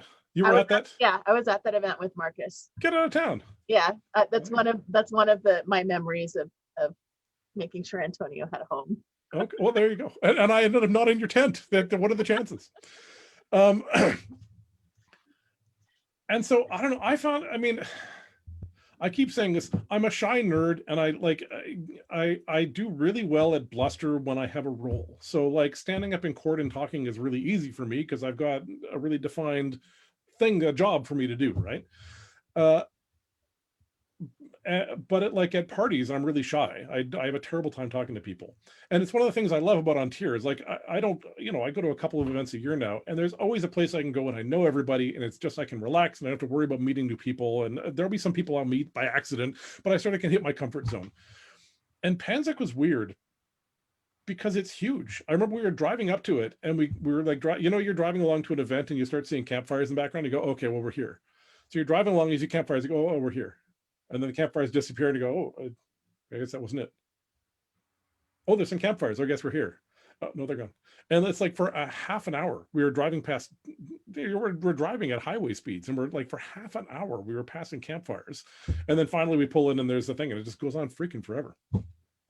But it was weird being in this place that was, I was in costume, so I had all the comfort objects around me. And it was just a strange country. And I was like walking along, and I didn't know anybody, and like people didn't talk to me for 4 hours, and nobody said, hey, Antonio, how's it going? It was very weird and alien. Yeah, so I actually didn't like it. Now, and then I bumped into Uther, which didn't hurt. He was king of the West, I think. And I had known him from years ago from Eagles. And so I just ended up mostly hanging out with him. But it was weird being in that no home space. So, I mean, it's overwhelming. It's like the Grand Canyon, and that you walk around and go, oh. But I found it off-putting how big it was. I found it off-putting how cliquey it was. And I don't know if this just speaks to my arrogant status, how much I take this for granted. Because I've been in the SCA for so long, I'm a peer, and I'm probably going to know most of the royal peers. I'm going to know most of the knights. I have pretty deep roots in the kingdom. So no matter how long I'm not around, I'm going to be fairly well known. And there, it's like, not only was I anonymous, but it's like, oh, you just have one peerage? Get the hell out of here, man. And there was so much status consciousness around like parties where they actually did admission by the number of peerages you have or how many royal peers you've got in your party and stuff. It's like, oh man, I do not want any of that action. Thank you at all. No, thanks. So I don't know. I mean, it might be different now that more Ontarians are going and there's a bigger contingent and so on. And now that I know what I'm getting in for, it might be more fun. But I remember more not having fun than having fun. The fighting was great. I got some really cool pickups. I had a really fun time. I was fighting some guy with a polearm, and I charged him down like a dog, as one does with polearms. And he took his polearm and put it around behind me and picked me up and threw me on the ground, and then said, oh, I'm so sorry. It's like, are you kidding? That was awesome. So I really liked the fighting community. Was great, and some people there were completely awesome. I met lots of nice people, but it was just too big and alien and like being in a strange city. I wonder if it would be different for you now that you've sort of connected with people through your admin role on the Shiv ask Yeah. thing. And Well, and I think that there are a lot. I mean, this is the upside of the ESCA, right? I mean, I won't whinge about how it's broken our community a lot, but it's also given us lots of other interesting ties, right? There's a bunch of people who I've never met who I would love to go hang out with. All, Thorsall, the other min guys from the Ask the Chivalry. I've never actually met Sean, and he and I have spoken a bunch of times online. I'd love to go see what he's like. So yeah, I mean, I think that probably it would be very different now for sure. I think even if I'd gone the next year, just knowing that that was what it was like, it would have been okay.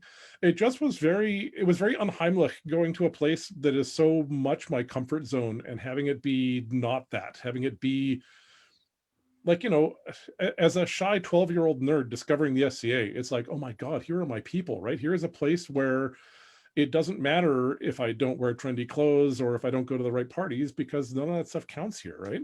And so the SCA has always been the freedom from all of that hostility and status consciousness and stuff that sort of is rife in the modern world. And so to go to my comfort place and have it have all of the same awfulness of the modern world was very disorienting. And so I think even now, knowing that that's what that event is, I think it would be okay. Do you think too, since you were on Walkabout and kind of not rooted, that not finding that, being rooted experience in it, being totally out of network with it was kind of compounded here? Yeah, probably.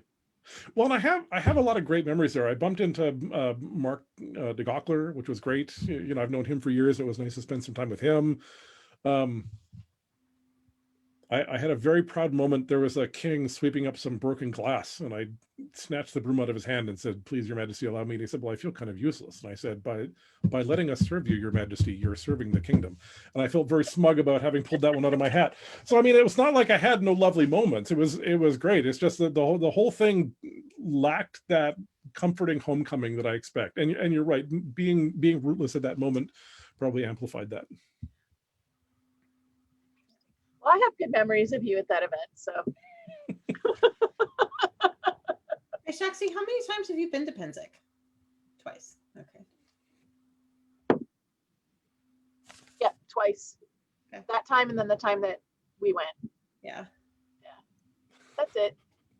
And it was all a really long time ago. Yes. 99, 98. Yeah.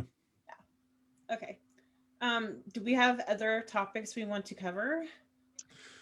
We could circle back to Kabila, or we could close it down. Yeah, we might have to have you back and just talk like history. Yeah. I'm just thinking about embarrassing Ulf stories now. But yeah, if we want to come back to those. Please. There was what? There was a third time I went to Estrella. There's a third. Okay, I was sure it was 3 times. There was this one time I went. Do we know if Ulf is watching? He was watching. Okay. I don't know if he's still there. So he is. So it makes it worth telling the story. There was this one time that Ulf and Anissa and I decided to go down to Estrella. And Anissa was married to a guy named Peter was his name. It was her first husband. And so Ulf and I drove down to Seattle, and we were in his terrible old, was it a Chevy Charger? Ulf will be able to tell us what the name of what the car was. It was this sort of, like a dumpy mid-level car, and he was super proud of it, and he had put a bunch of money into fixing it up. So he had replaced the muffler, I think. He had put in a new CD, like a 10 CD charger. Have either of you ever been on a road trip with Ulf? Yes. He's a lovely human, but he can't listen all the way through a song when he's driving. It's like, it's hair-rendingly frustrating. Anyways, so he had got like 10 CDs he could change the song of every 12 and a half seconds. And he had replaced the windshield. And so we're driving out of Vancouver, and like I think we might, I guess we'd passed the Oak Street Bridge, but I don't think we'd hit the tunnel yet. And a truck kicked up a rock and gave him, there was a giant ding like right at eye level on the driver's side. And so he said some words that my children don't need to learn, and that sort of completely ruined his mood for the drive down. So we get down to Seattle, and he had bought, those car caddies, the big sort of bags that sort of go on top of the roof rack. So he had bought some of those. So we had the car completely packed, so you could have a person in the front seat, a person in the driver's seat, and one person kind of wedged into the passenger side. And like if you fell asleep, all you kind of had to do was relax because your head couldn't actually go anywhere. And Anissa says it was a Nova. a Nova. Okay, there you go. And so we had the lumber for my tent, the lumber for Anissa's tent, and the lumber for Ulf's tent, and all the canvas for those tents, and the car caddy. And I think he had a second car caddy on the back. At some point, we realized that the car had actually bottomed out on the wheels. So not only had the suspension completely bottomed out, but the frame was actually resting on the wheels, and it was flattening the wheels. So we realized that wasn't going to go. So we took two of the tents off. I think I had the biggest tent. I had kind of a house tent at the time, and they both had A-frames. So we took my tent and we got rid of all the other lumber, and we were talking about bedding, and Ulf has this belief that he can sleep on the cold hard ground. He doesn't need any bedding. And I don't believe that about myself. So I had this big thick mattress that sort of was like 3 inches thick and folded up. And so we drove down. We got rid of a bunch of stuff. We drove down. Anissa and I had a long heart-to-heart about her marriage, which I think turned out to be important. And at some point, we were driving down, we stopped off at a rest stop in the middle of the desert, and this rest stop had like the entranceway, the ramp onto the thing. It was like the middle of the desert, so real estate was not a premium, and so the ramp must have been like 40 feet wide. It was this huge on ramp, and there was this rock right in the middle of it. And so Ulf, who I guess was pretty punchy by this time, is driving up, and I'm going, "Hey, there's a rock." And I'm not out loud, but I'm thinking, "Oh, I guess he's gonna go drunk." He drives over the rock, and it rips the brand new muffler off. So he's got this dingus in the windshield. The muffler just got ripped off. He's like, and he goes over to get a drink of water at the water fountain. He leans over and drinks, and he stands up, and his Thor's hammer got caught under the lip of the thing. And he stands up, and it rips the chain off and snaps the Thor's hammer. So when we arrived on site, which was like half an hour later, he was in a really good mood. And I think he might have yelled at our neighbors. And then we decided we were going to sort of, so we only had the one mattress, and we said, "Tell you what, normally I sleep on the mattress this way, but why don't we turn it sideways? We can all have sort of our hips and shoulders on it, and our feet will just hang off on the ground." And he was like, "Don't need I'm stupid. I'll just sleep on the cold hard ground here, and I'll be all sad." And Anissa and I said, "Okay, that's fair enough. We'll just sleep the regular way. Then it's big enough for two of us to be side by side. That's great." And then we wake up in the morning, and I'm on the cold hard ground, and Anissa's on the cold hard ground, and Ulf is lying splayed over this whole thing. He's totally taken up the entire mattress. And then afterwards, we went into Phoenix, and we found this guy who miraculously was open and said he could do a patch-up job on the muffler for like take him 2 hours. And we went to this restaurant that was like, it was white painted plywood that just had food written on it. And so we figured we were going to get either some amazing Mexican food or ptomaine poisoning. And we went in there, and clearly the waitress spoke no English, and we got some random food, and it was completely amazing. And then we drove home. And that's my story. The end, by Antonio. Oh, That was, yeah. nice. Not Ulf's best weekend. I have a good Ulf Estrella story too, but I think I'll save it for some other time. Ooh. I feel like we're on a roll. Come on. I showed you mine. Oh. Okay, he was Prince of Turi, and I think Ian, whatever, was his squire at the time. Those And- people with their confusingly spelled names, eh? And there was the bread bowl place. They have like chili in a bread bowl, Yep. or soup in a bread bowl. And Ulf wearing his crown everywhere. And he and Ian coming back from eating dinner, and they both have chili all the way around their faces with the crown on, or the cornet on. It was hilarious. Nice. Dave and I think, were dating at the time, and we look at each other and we laugh, and we didn't tell them that they had. Protecting the dignity of the kingdom. Sorry, That's Ulf. good. That's nice. Oh yeah. Anyway, it's one of my favorites because we just sort of looked at each other. We're like, yeah, we're not going to tell them. I think that was probably a good call. Anyway, should we do a 10? Should we? Sure. What event have you never gone to that you would like to go to? Well, I'm rethinking this now. I'd like to go to Gulf Wars. And I've heard some stories about it recently that make me think I don't want to, so I'm not sure. It sounds like a great event. It sounds super interesting. And of course, you guys live in a fractured country right now, and I gather that that is in a part of the country that is fractured in a way that would make me uncomfortable. So I'm now somewhat ambivalent about it, but I think I would like to go to that. I still really want to go. It sounds amazing, and Yeah. you know, maybe when you're at the event, you're like in the SCA bubble.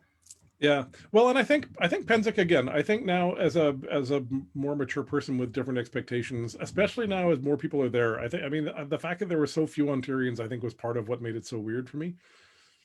When I went to Penzic, it was weird for me too. Like, I was like, there was like 3 of us on retinue, and I spent most of my time there doing retinue stuff and fighting, and that was about it. I think you need someone. You need a couple of super gregarious people, right? You need someone who's willing to be a party crasher, and that's neither you nor me. So, nope, I'll own that 100%. Yeah. Okay, if you could fight anyone in the world, who would it be? Yeah, I don't know. I find these questions weird. I think probably Torgal in his prime is the person I would want to fight. I was just watching some old video of him, and it was that Eagles where he came back after sort of being in retirement, and even like super out of practice Torgal was really interesting to watch. It's especially so. I had to have seen him fight in his prime, but like I don't remember it super well. It was interesting to see him as the sort of beginner of that lineage of Clifford and Skepti and Skeggy, because he had all of the sort of thuggery that they have, but he was so clearly smart. Like we were talking about people, you can see the cogs working. You could see him being a strategic, creative, intelligent fighter, even super out of practice, even being very out of the game. Like I don't think he actually had armor on for a year or two at that point. It was really interesting to watch him problem solve at speed. And I think like when he was at his best, I think he would have been a joy to watch. And a joy to be beaten senseless by. What is your favorite medieval-esque or period movie? Oh, I was not ready for that one. I have a bunch of them. I probably am going to go with The Princess Bride, uncreatively enough. I recently watched Flesh and Blood again, which is horrible, but the horribleness was spectacular. And I think when I watched it in my youth, I wasn't like the adventure was fun, and how awful everybody is was not clear to me. And I thought that was a really bold filmmaking choice to portray the world being so awful. But now that I've said both of those, I'm going to change my mind because I think it's The Lion in Winter. I think The Lion in Winter is probably my favorite one ever. It's great. Cool. Oh, and Kevin Costner's Robin Hood, of course.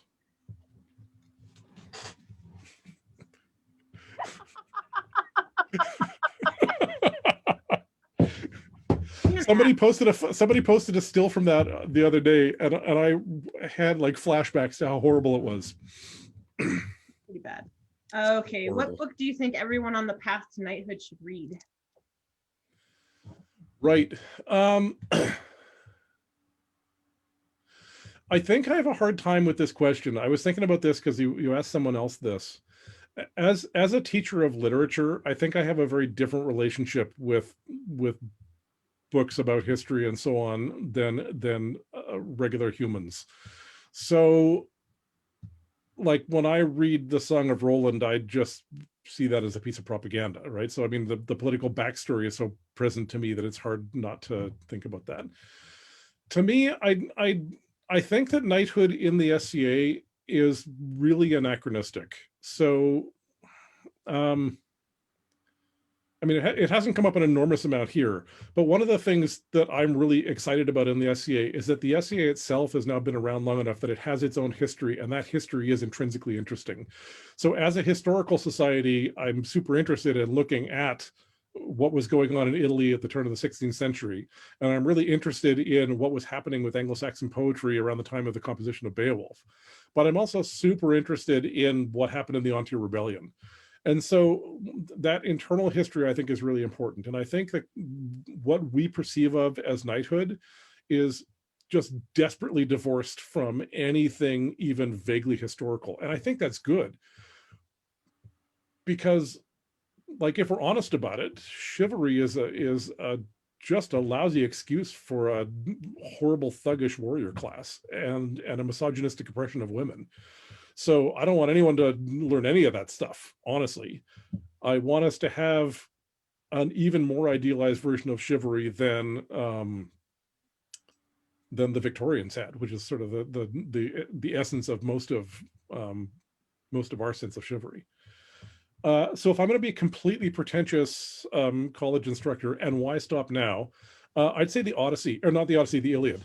The Iliad is a super interesting story about personal honor, but it's also a super interesting anti-war poem. Like in that, there's nothing but people being killed. And the first time I read it, I was bored by all the lengthy descriptions of all the people dying. And if you look at them, every time someone dies, their death is put in context of the loss that their family is going to suffer, and how it's often portrayed in agricultural metaphors. So Anchises was reaped down like wheat, and his grandfather would never have him there to help with the harvest again. And this idea that there's a cost to violence, and that personal honor is important, but it also comes with a cost, is, I think, an idea that's super interesting. And I think that sorry, this is going to turn into a long rant, but I'll do it anyways. I think that we have to reframe a lot of stuff for the SCA to operate properly. So I think about heroism. Sort of one of the things that made me leave behind the Maxis Mall was that it was about sort of very traditional heroism, right? It's this heroic death of all these other people. And I've come to largely reframe that, right? In the modern world, the notion of hero is really a problematic idea. When after 9/11, people were called heroes for going to work in the service of capitalism and being victims of a terrible terrorist attack. And so I've been thinking a lot about what we mean by things like heroism and inspiration and so on in the SCA. And so I think you have to rethink notions of what chivalry are, and you have to rethink notions of what heroism are, because the sort of the traditional violence-based models don't operate.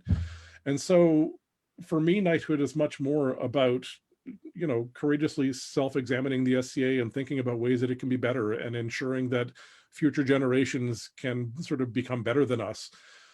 And that to me is much more important than any sort of idea of like courage in battle and all that nonsense, which, like, courage in battle, if I die, I'm going to go have a beer faster, right? So I think that there's those. So I haven't found any books that sort of ask me to re-examine that stuff in a way that I find productive in an SCA context, is my long-winded answer to that question. I think we could probably talk an hour just about that, but I'm going to let it go. Yeah, I cut that short. So that long answer was my short version of that long answer. If you could change one thing about the SCA, what would it be? Oh.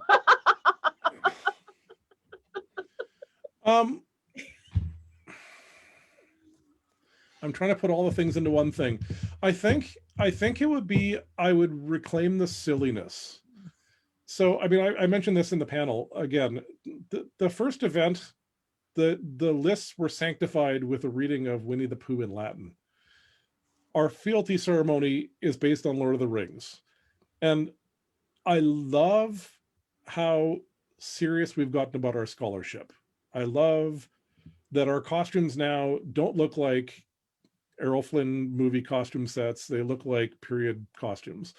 I love how much we've manifested that, and that is because we're serious. But I really miss silliness. I miss the newsletters being written as if it was historical people talking to historical people and not modern people talking to modern people. I miss court being entertaining theater instead of just this lengthy droning on of people giving out awards in conversational voices that can only be heard by the three participants. So I would like that kind of fun, and I'm gonna take a twofer here and put a second one in. The thing we were talking about, I miss that sense of a central community, and I recognize that that might just be the cost of inclusion, and I think if I had to pick, I would take the inclusion, but I miss that notion of there being like a central core of intellectual nerds doing intellectual nerdery and having that sort of common cause, even if the common cause is, I don't know, escaping the 20th century. I don't care if it's fighting. I do miss that sort of feeling like there's a central mission rather than a diverse set of squabbling factions.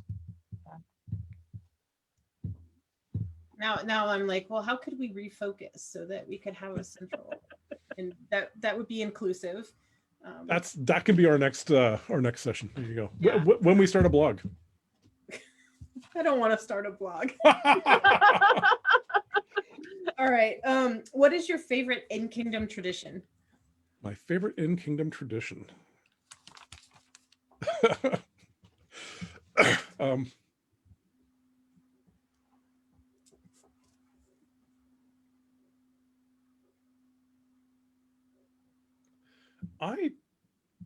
I don't know. That's a great question. That's my favorite in-kingdom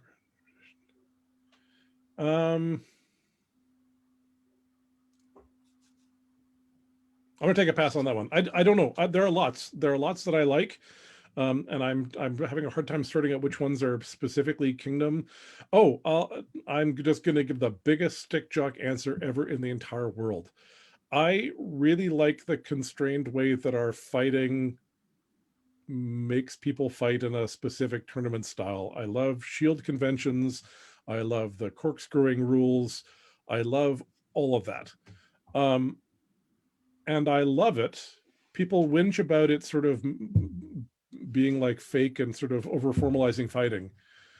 I know that this is a matter that's up for debate and not everyone agrees with me. To me, the idea that the fighting we're doing is fighting is preposterous. I think what we do so poorly replicates actual combat that it's like anyone who thinks that we're doing anything resembling fighting has no idea what fighting looks like.